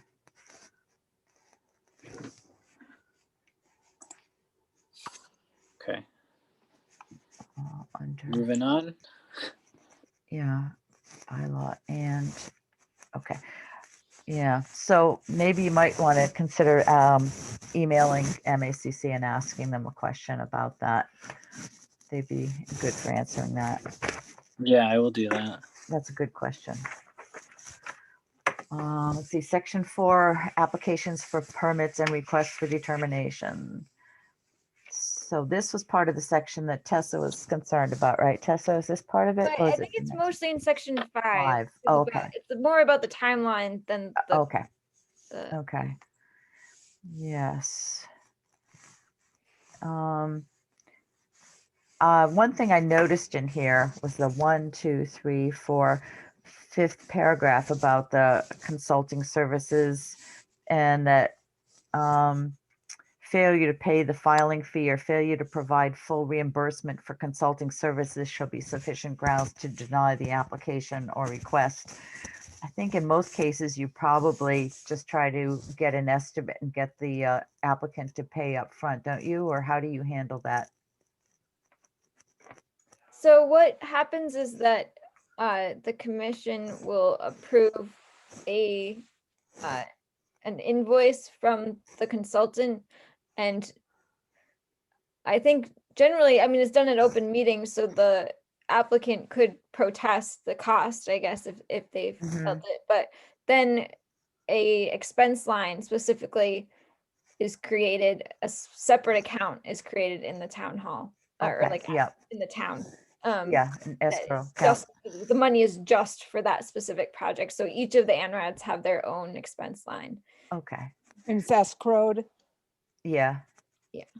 So that makes sense. Yeah, you get an estimate or whatever from the consultant, and then you vote to hire that consultant for that amount of money to put into escrow and everything else. So you get the money up front. Yeah, because it used to be that you didn't get the money up front and then there'd be a problem sometimes getting the money afterwards.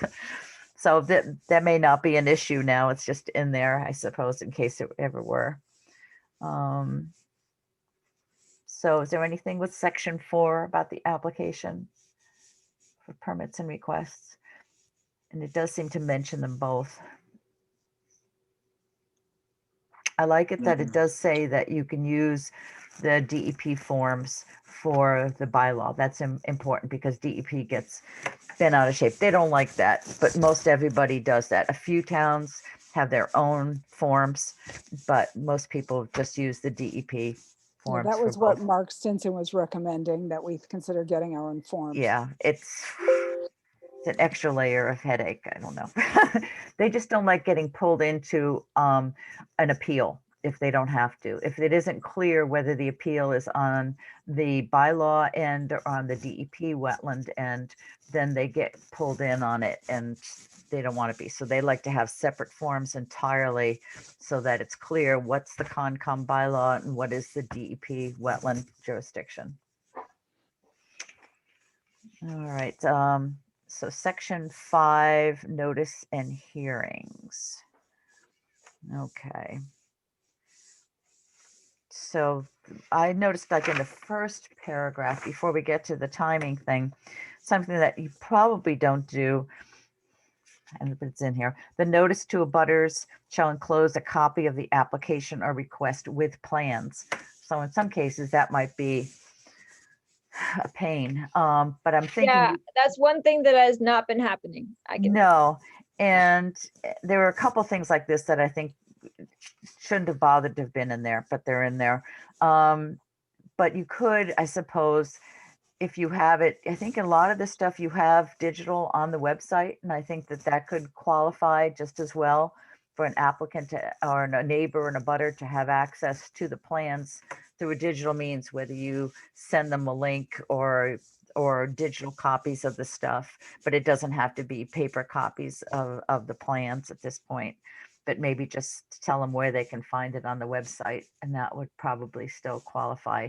The other thing here is the notice to abutters is not, there's no provision here that it be certified, a certified list of abutters, and I'm wondering, could that be, could we put that in the regulations? Well, it does say recent records of the assessors. So Yeah, but that came up, I'm trying to remember when that was an issue where, I think it came up before the planning board, similar kind of thing where they, for the subdivisions, they had the wrong list. Yeah. It seems like we could define abutters in the regulations. Yeah. Mhm. Yeah, that seems like a reasonable way to do it. Some people expand.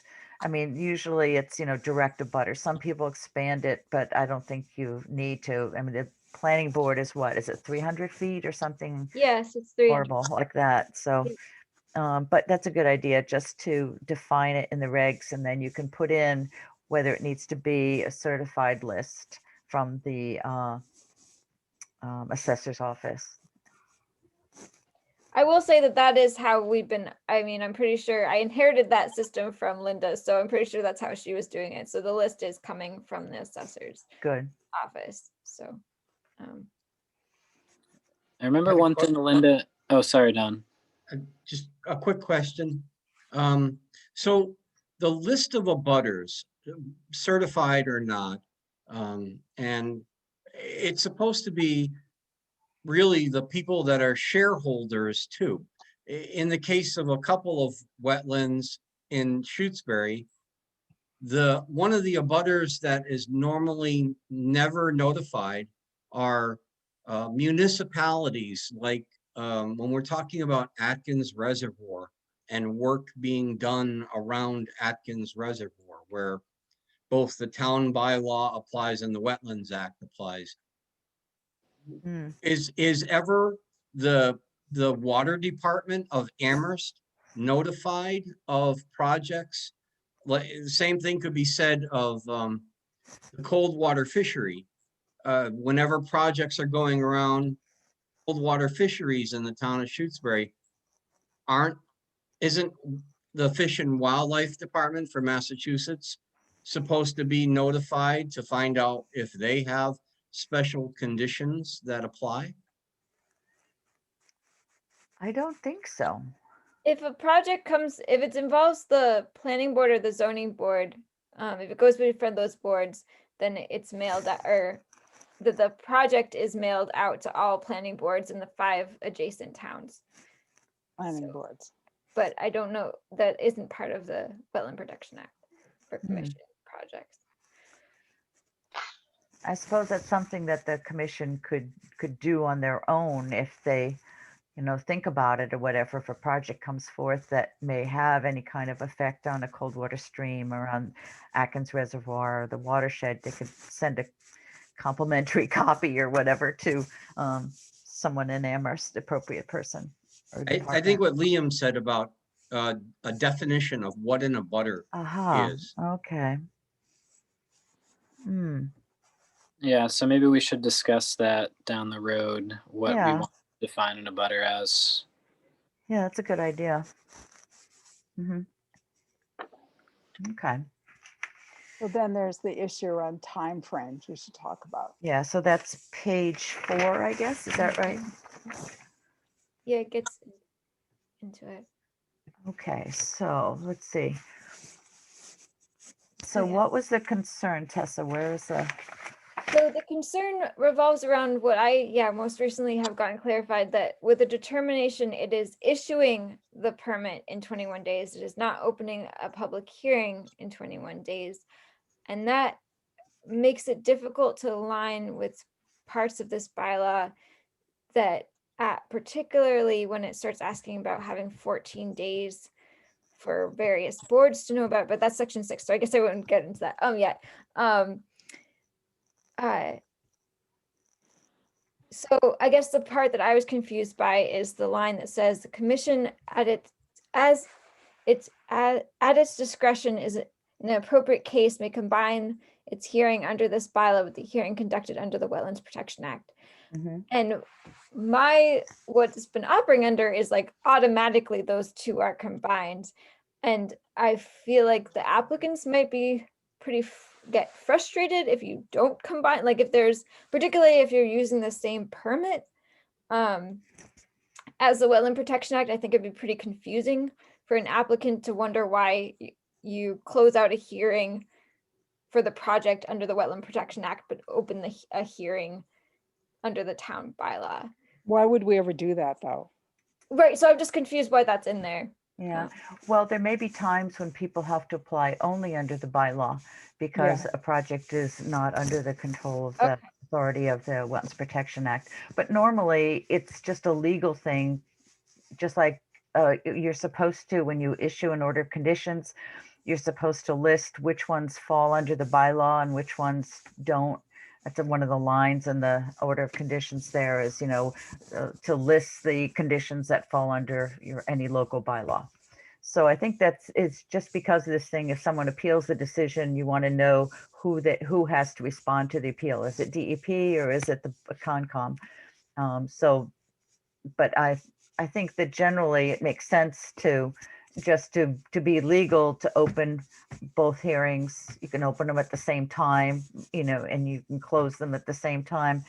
In terms of the 21 days, that's required under the Wetlands Protection Act, the 21 days for a decision on a request for determination. But first of all, they have to have a complete request. So if not all the material is in place, if they don't have the plan, if they haven't paid the fee, you know, any of that sort of stuff, then it doesn't start till you've got that, you know, a decent complete set, maybe not completely, but you've got a map, you've got the request, you've got the fees, you've got everything you need to review. Well, that would be interesting because the determination fee is just a town bylaw, Yes, true. which means that the 21 days for the state would still Yep. start as soon as the application came in. That's true, Yeah. as long as the DEP says it's complete. Sometimes plans aren't. Right. I did look at, because it yeah. said it mentioned maybe it's in the next section that talks about like what it mentions part of the Wetland Protection Act that looks at what is required for a complete application. So I was looking at that today. Yeah. So that I have that more firmly Yeah, clear. in most cases it's probably fine, but some cases it won't. If people's pushing to get something in, the clock may not start counting. The other thing you can do, and that I've had to do sometimes, because Hadley only meets once a month. Most of the time people don't even ask, we don't even discuss it. We're once a month and that's all there is to it. If they wanted to, they could appeal to the state.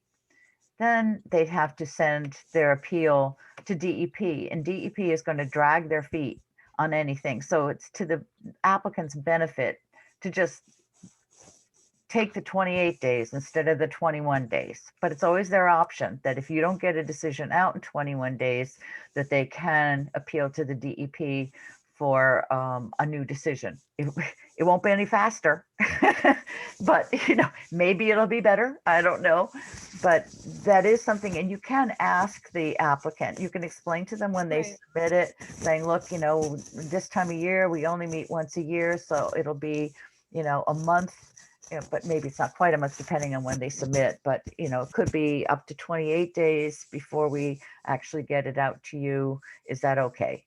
And maybe just get an approval from, I imagine they wouldn't say no, because like I said, the alternative is going to be a lot more time consuming if they have to. Yeah, if they approve it, then we're okay. Yeah. Yes. Yeah, that is understood. Yep. Yeah. But it is a little, I know, the 21 days thing for the requests. It's hard for a volunteer group. Yeah. And with COVID and everything else. Yeah, I guess the other piece of that is if people feel ready to go to section 6. Yep. Yeah. Yep. Okay.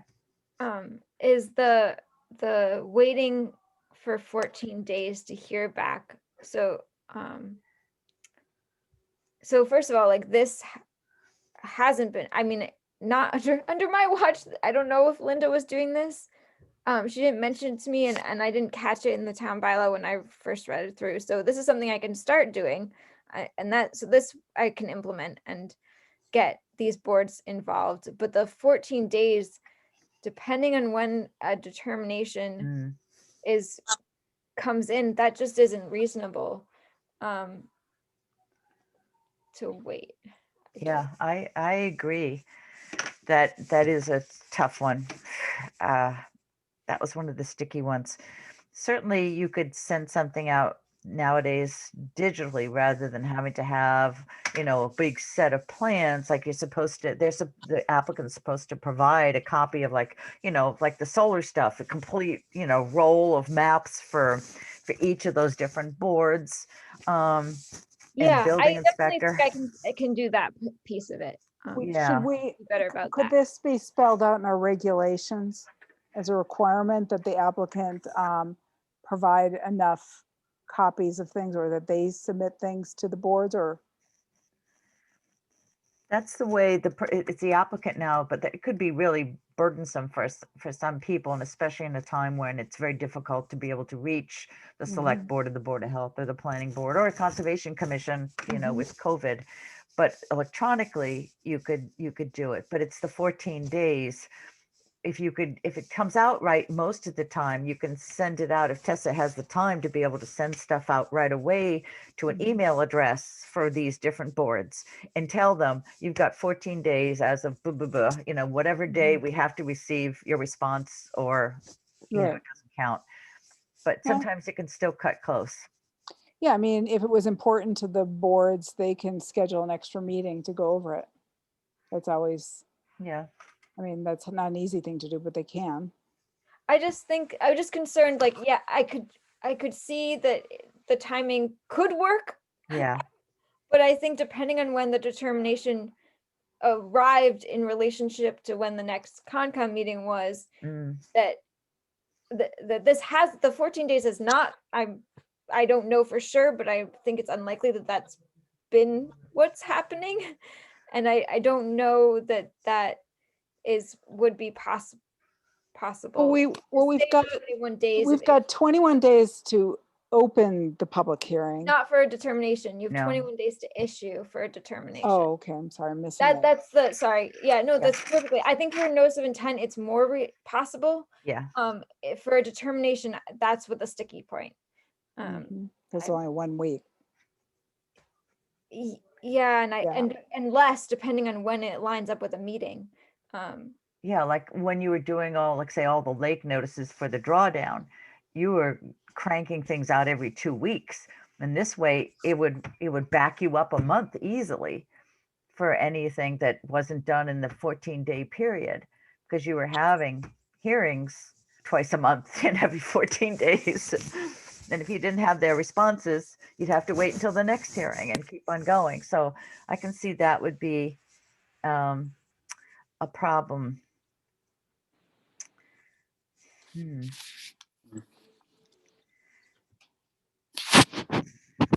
What the hardest part might be is to get the other boards to give you a prompt response, to have a chance to even look at it and say, yeah, that's no big deal, or we'll have to officially vote that at our next meeting or something. That's the first part, is getting them to even look at the plans and let them know that they've only got 14 days to get a response to you. I don't know. I suppose you can just try it. Or, yeah, I'm happy to put more effort. Yeah, I'm happy to do electronic. Thank goodness. Yeah, that's easier now. I don't have an problem. Yeah, so but in terms of, like, I am a very rule follower. So for me to come across this and oh my gosh, this totally has not been happening. I don't remember it ever happening, Tessa. I don't remember it ever happening. I definitely had a bit of a freak out moment when I came, just re-looking at this. I don't know how to change that. Well, we could just, we could communicate with those boards and let them know of this situation, so that if it does ever come up, they're not caught up, that they understand what the time frame is. That's true. Just giving them 14 days, though, I think might be a problem. Yeah, doing it electronically really will save time with that.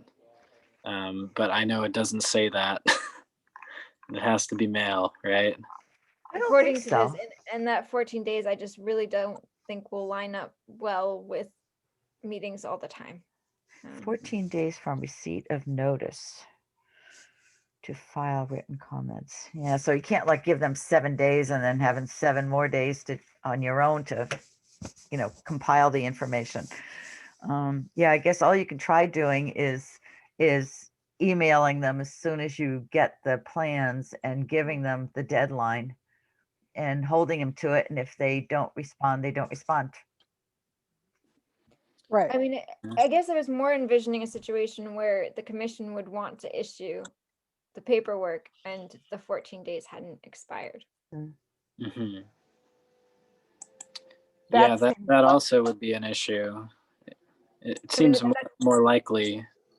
yeah, that's what I was thinking is what would be the issue. Yeah, I mean, if we're talking about the RDAs that we're going to talk about on the 15th, that's already, oh, yeah, it's already a problem. Mm. If we wanted to cite a specific example. But I mean, it's not something we've been doing. So Exactly. I just wanted to bring you guys attention that this hasn't been happening, and okay. I'm Yeah. concerned that I'm concerned about the feasibility of it happening, even though I can do my Right. best by getting Right. electronic copies to these boards. Well, the good news is that this hasn't been a problem, and nobody has raised any red flags about it. So That is Yeah. good news. So that is far, good so news. good. So And there is section 14 severability. What is that in there, severability. Okay. Yeah. But I think that's only if the Secretary of State decides it's invalid, Okay. not the commission. Well, we could ask them very nicely.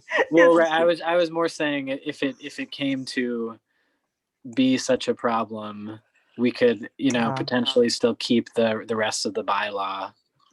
Yeah. Right. Yeah. That's what I was curious to know, if the Attorney General could strike something from the bylaw without bringing it to town meeting. Yeah, I don't think know. so. I don't think No. so. Okay. No, I don't think they do that. not at this point. Once it's been approved, once it was approved at town meeting, the Attorney General had, I don't know, like 60 days or something to look it over. And then once approved, it went into law. So it's yeah, it has to go to town meeting, and then it reviews what town meeting has approved. Fair enough. So this is kind of one of those situations where, yeah, it'd be nice to fix it, but would we really Mhm. want to bring this to town meeting to fix? Yeah. When it means everything else is on the table. I just wanted to bring attention to the commission that this has not. Yeah. Yeah. Yeah. Yeah. I suppose you could try, probably a lot of these boards don't want the extra email. And either they can assign one person to specifically be the target person to get these filings. Like at least the Concom used to do with the Chapter 61 plans. One person would be in charge of looking them over and going out and checking them or something and coming back to the commission if there were a problem. Or maybe some of these groups, like the Board of Health, will say, no, we really don't need your copies. They can just point blank say that, and then you can say, okay, good, one less one that we have to deal with. Select board may say that. If they say they don't want it, we don't have to send it to them. Right. Yeah. Like, don't bother sending these to us. Okay. Yeah, that is what I was wondering, if I should just first start out by talking to the boards and asking them if they would want this. Okay. I think that's an idea. What do you think, guys? I think it makes That seems like a good idea. Yep. Mhm. Okay. I'm happy to look into that. Yeah. Thank you. Yeah, fun. All right, that was section 6. Section 7, permits, determinations, and conditions.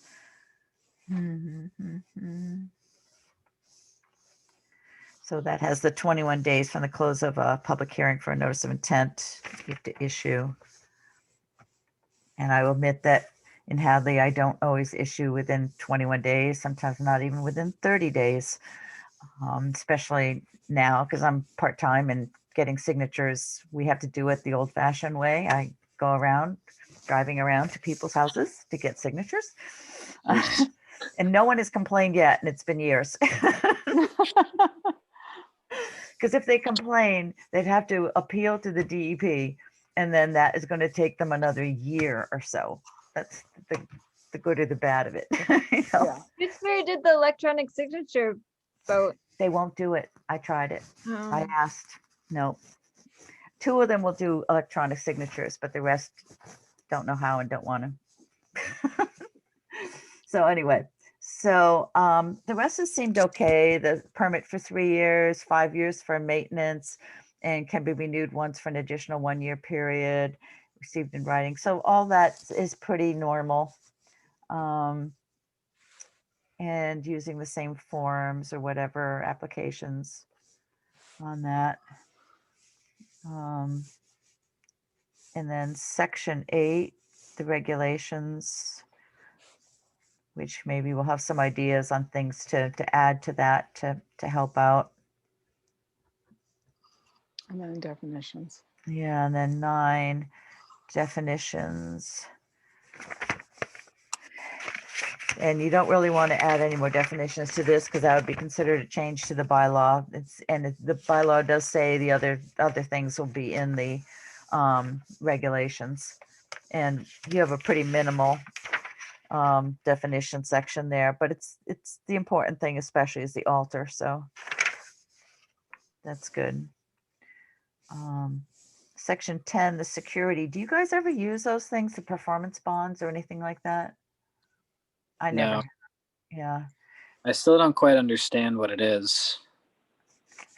It's the planning board does that sort of thing, or at least in some towns planning boards do, where they actually have to put money aside in some kind of a bank account or credit for that amount of money so that if they don't complete the project, that someone else can be hired to complete it. That's sort of what it's about. That's what it is, at least with planning board. But I don't know of many commissions that use it. I don't know. So far, so good.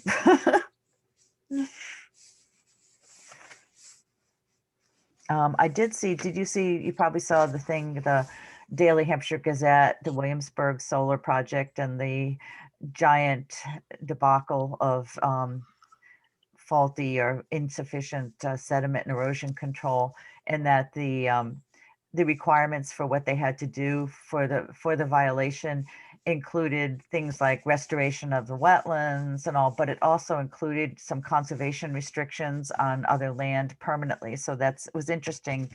It's like the part 2 of this security thing, conservation restriction easement or covenant, which otherwise I haven't seen before, but that was part of the DEP settlement, is that they are also putting some land into conservation to make up for that. That's cool. I heard a little bit about that on the radio today, but that's all I've heard. I had seen some pictures back, like, I don't know, maybe it was a year ago when this all started. And I don't know if this was the case or not, but people were complaining. One of the problems with solar projects, especially in Western Mass and some of the steeper slopes and all, is that people can be working outside the 100-foot buffer. And you can't require any conditions on that until there's a problem. Right. I think that was one of those sites where they were working uphill and they just lost it and everything came down the hill, down into the stream, the wetland buried it. And so Wow. that hasn't changed. This is the problem. Yeah. This is the problem with that agricultural exemption for Mhm. forestry. The Mhm. work can be going on well outside the wetlands. And when you take down all those trees, it doesn't happen nicely. You remove a lot of the undergrowth during a logging project and you end up with sedimentation, you end up with that moving, especially like you say, on the slopes.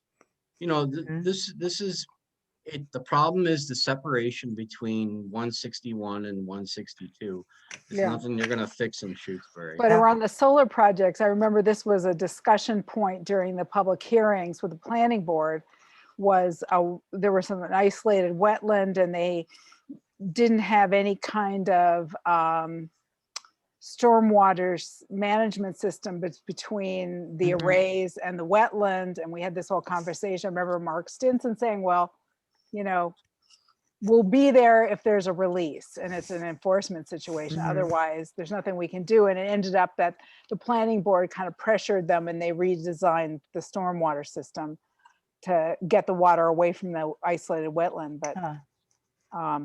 that's where the planning board can have some influence. Yeah, because they also have stormwater management and They have to erosion review it, control. right? Yeah. Yep. Okay. Section 11 enforcement. is there anything there that people wanted to ask about? I would say the one thing I noticed is that there's a difference between, I think it's in this section, between the regulations and this. Let's see, where is that? Yes. Regulations are fine of not more than $300. And, oh, I see. And then down at the bottom of that same page, page 7, under the amendment, it says a separate offense in each offense shall be punished by a fine of $50. So, okay, so it could be no more than 300, and the 21D for civil is $50 per violation.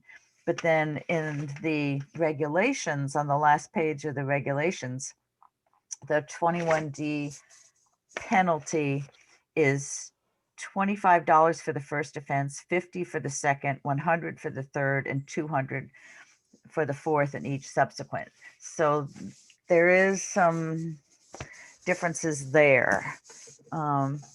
So you again, you can't really change the bylaw, or you don't want to for that. So it may be something to adjust. It's the last paragraph of the regulations to make it agree with what's been put into the bylaw, I Right, the guess. $25 should be a 50. Yes, I guess so. Yeah.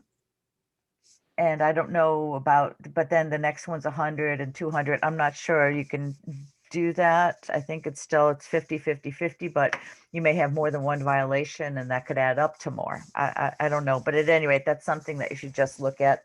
There seemed to be a little discrepancy between the bylaw and the regulations on the 21D stuff. Yep.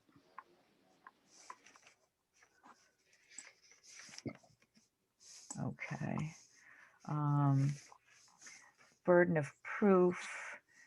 I think that was taken out of the more recent version, but that's something that you always have to keep in there.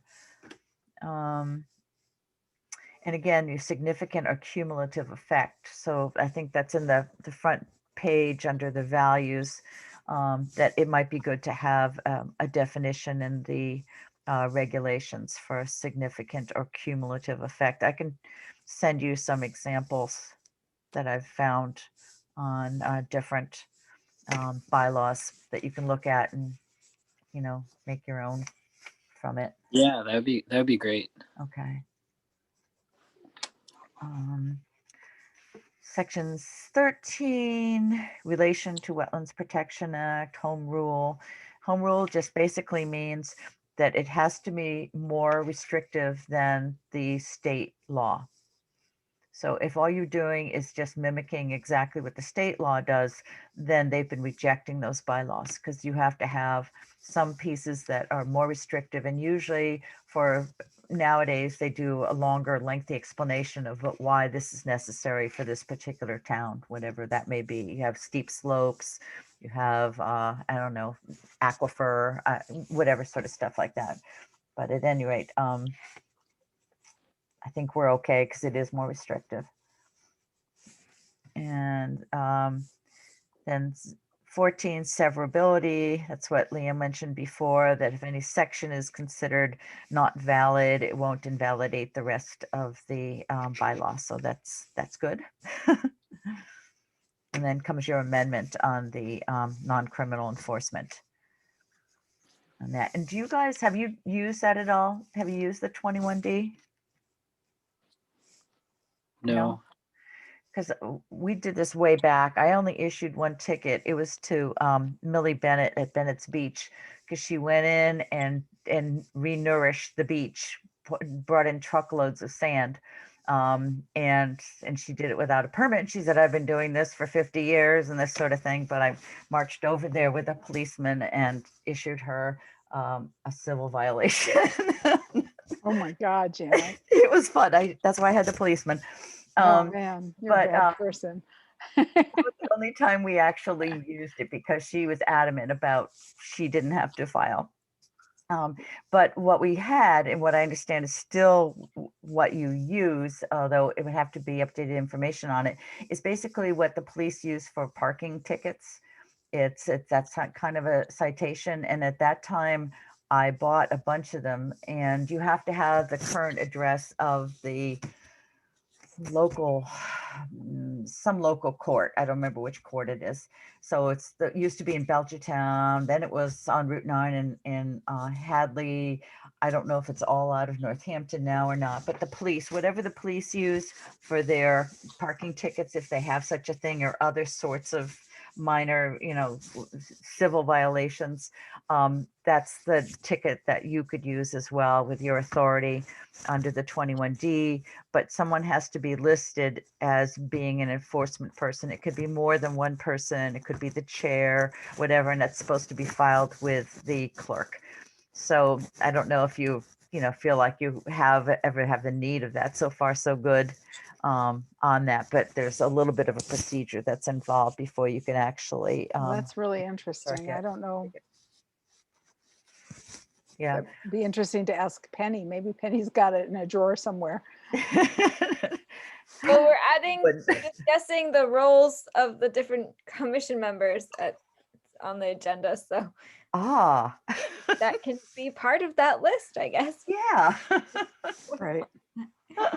Anyway, so that's the 21D part on that. Who wants to be the least popular person on the commission? Seriously. Yeah. You can wait and decide if you ever really need it. It seems like you've been doing okay without it, so. And then we can draw straws. Yeah. Yeah. And we have it in Hadley, but we only threaten, and we haven't had to use it. I don't even have any tickets in Hadley. In South Hadley, I ended up giving most of the tickets. I bought like 500 because that was the deal. And I used, I don't know, maybe 2 or something. And then the police kept asking if they could have another 50 and another 50 for their parking tickets. So I kept giving them to them, That's great. So. As long as they got used. Yeah, right. That's so helpful. I really appreciate your going through all this with us, Janice. It's fantastic. Yeah, this is great. Helpful just to actually walk through it, and to sort of get a better feel for it. It's just a little overwhelming if you're just reading through it on your own. So as I'm, my takeaway as we're going through this is that there really, we can make this, it seems like we can make this work. Yeah, there are a couple of those things, the timelines or the extra copies and stuff that if you ignore, and see what happens is the worst case, rather than taking it to town meeting for relatively minor small issue. changes, and do what we can under the regulations instead. Yeah. That's, I think, worth a try. Yeah.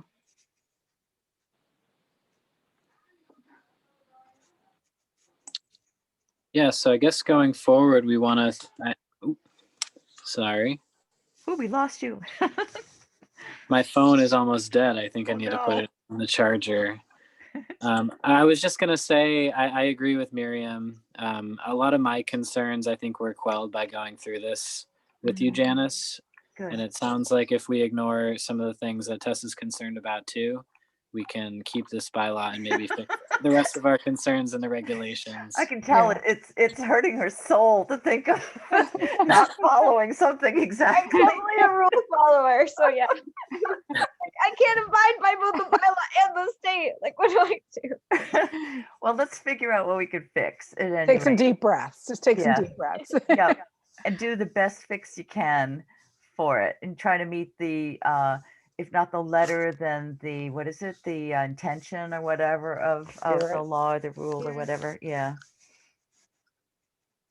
Right. And yeah, I mean, doing the draft earlier in 2020 was just a good way to read this bylaw over. And I'm glad that we did it as a commission so we can all kind of understand the protections that we have in here and kind of how the document works. And next time or another time, if you want, we could go over the regulations as well. Yeah. Yeah, I think that could be good. And then we could start discussing, addressing some of the things that we Yeah. think needed to be added. Mhm. I feel like Another you thing just that I did would a like, training for us. yeah, this is like a training. Another thing that I've thought about for the regulations was making a more readable fee schedule. So I Uh-huh. think right now it's just text, and maybe we Yeah. can have a table or something like that. Yeah, that would make sense. But we can cross that bridge when we come to it. Okay. Do Okay. you-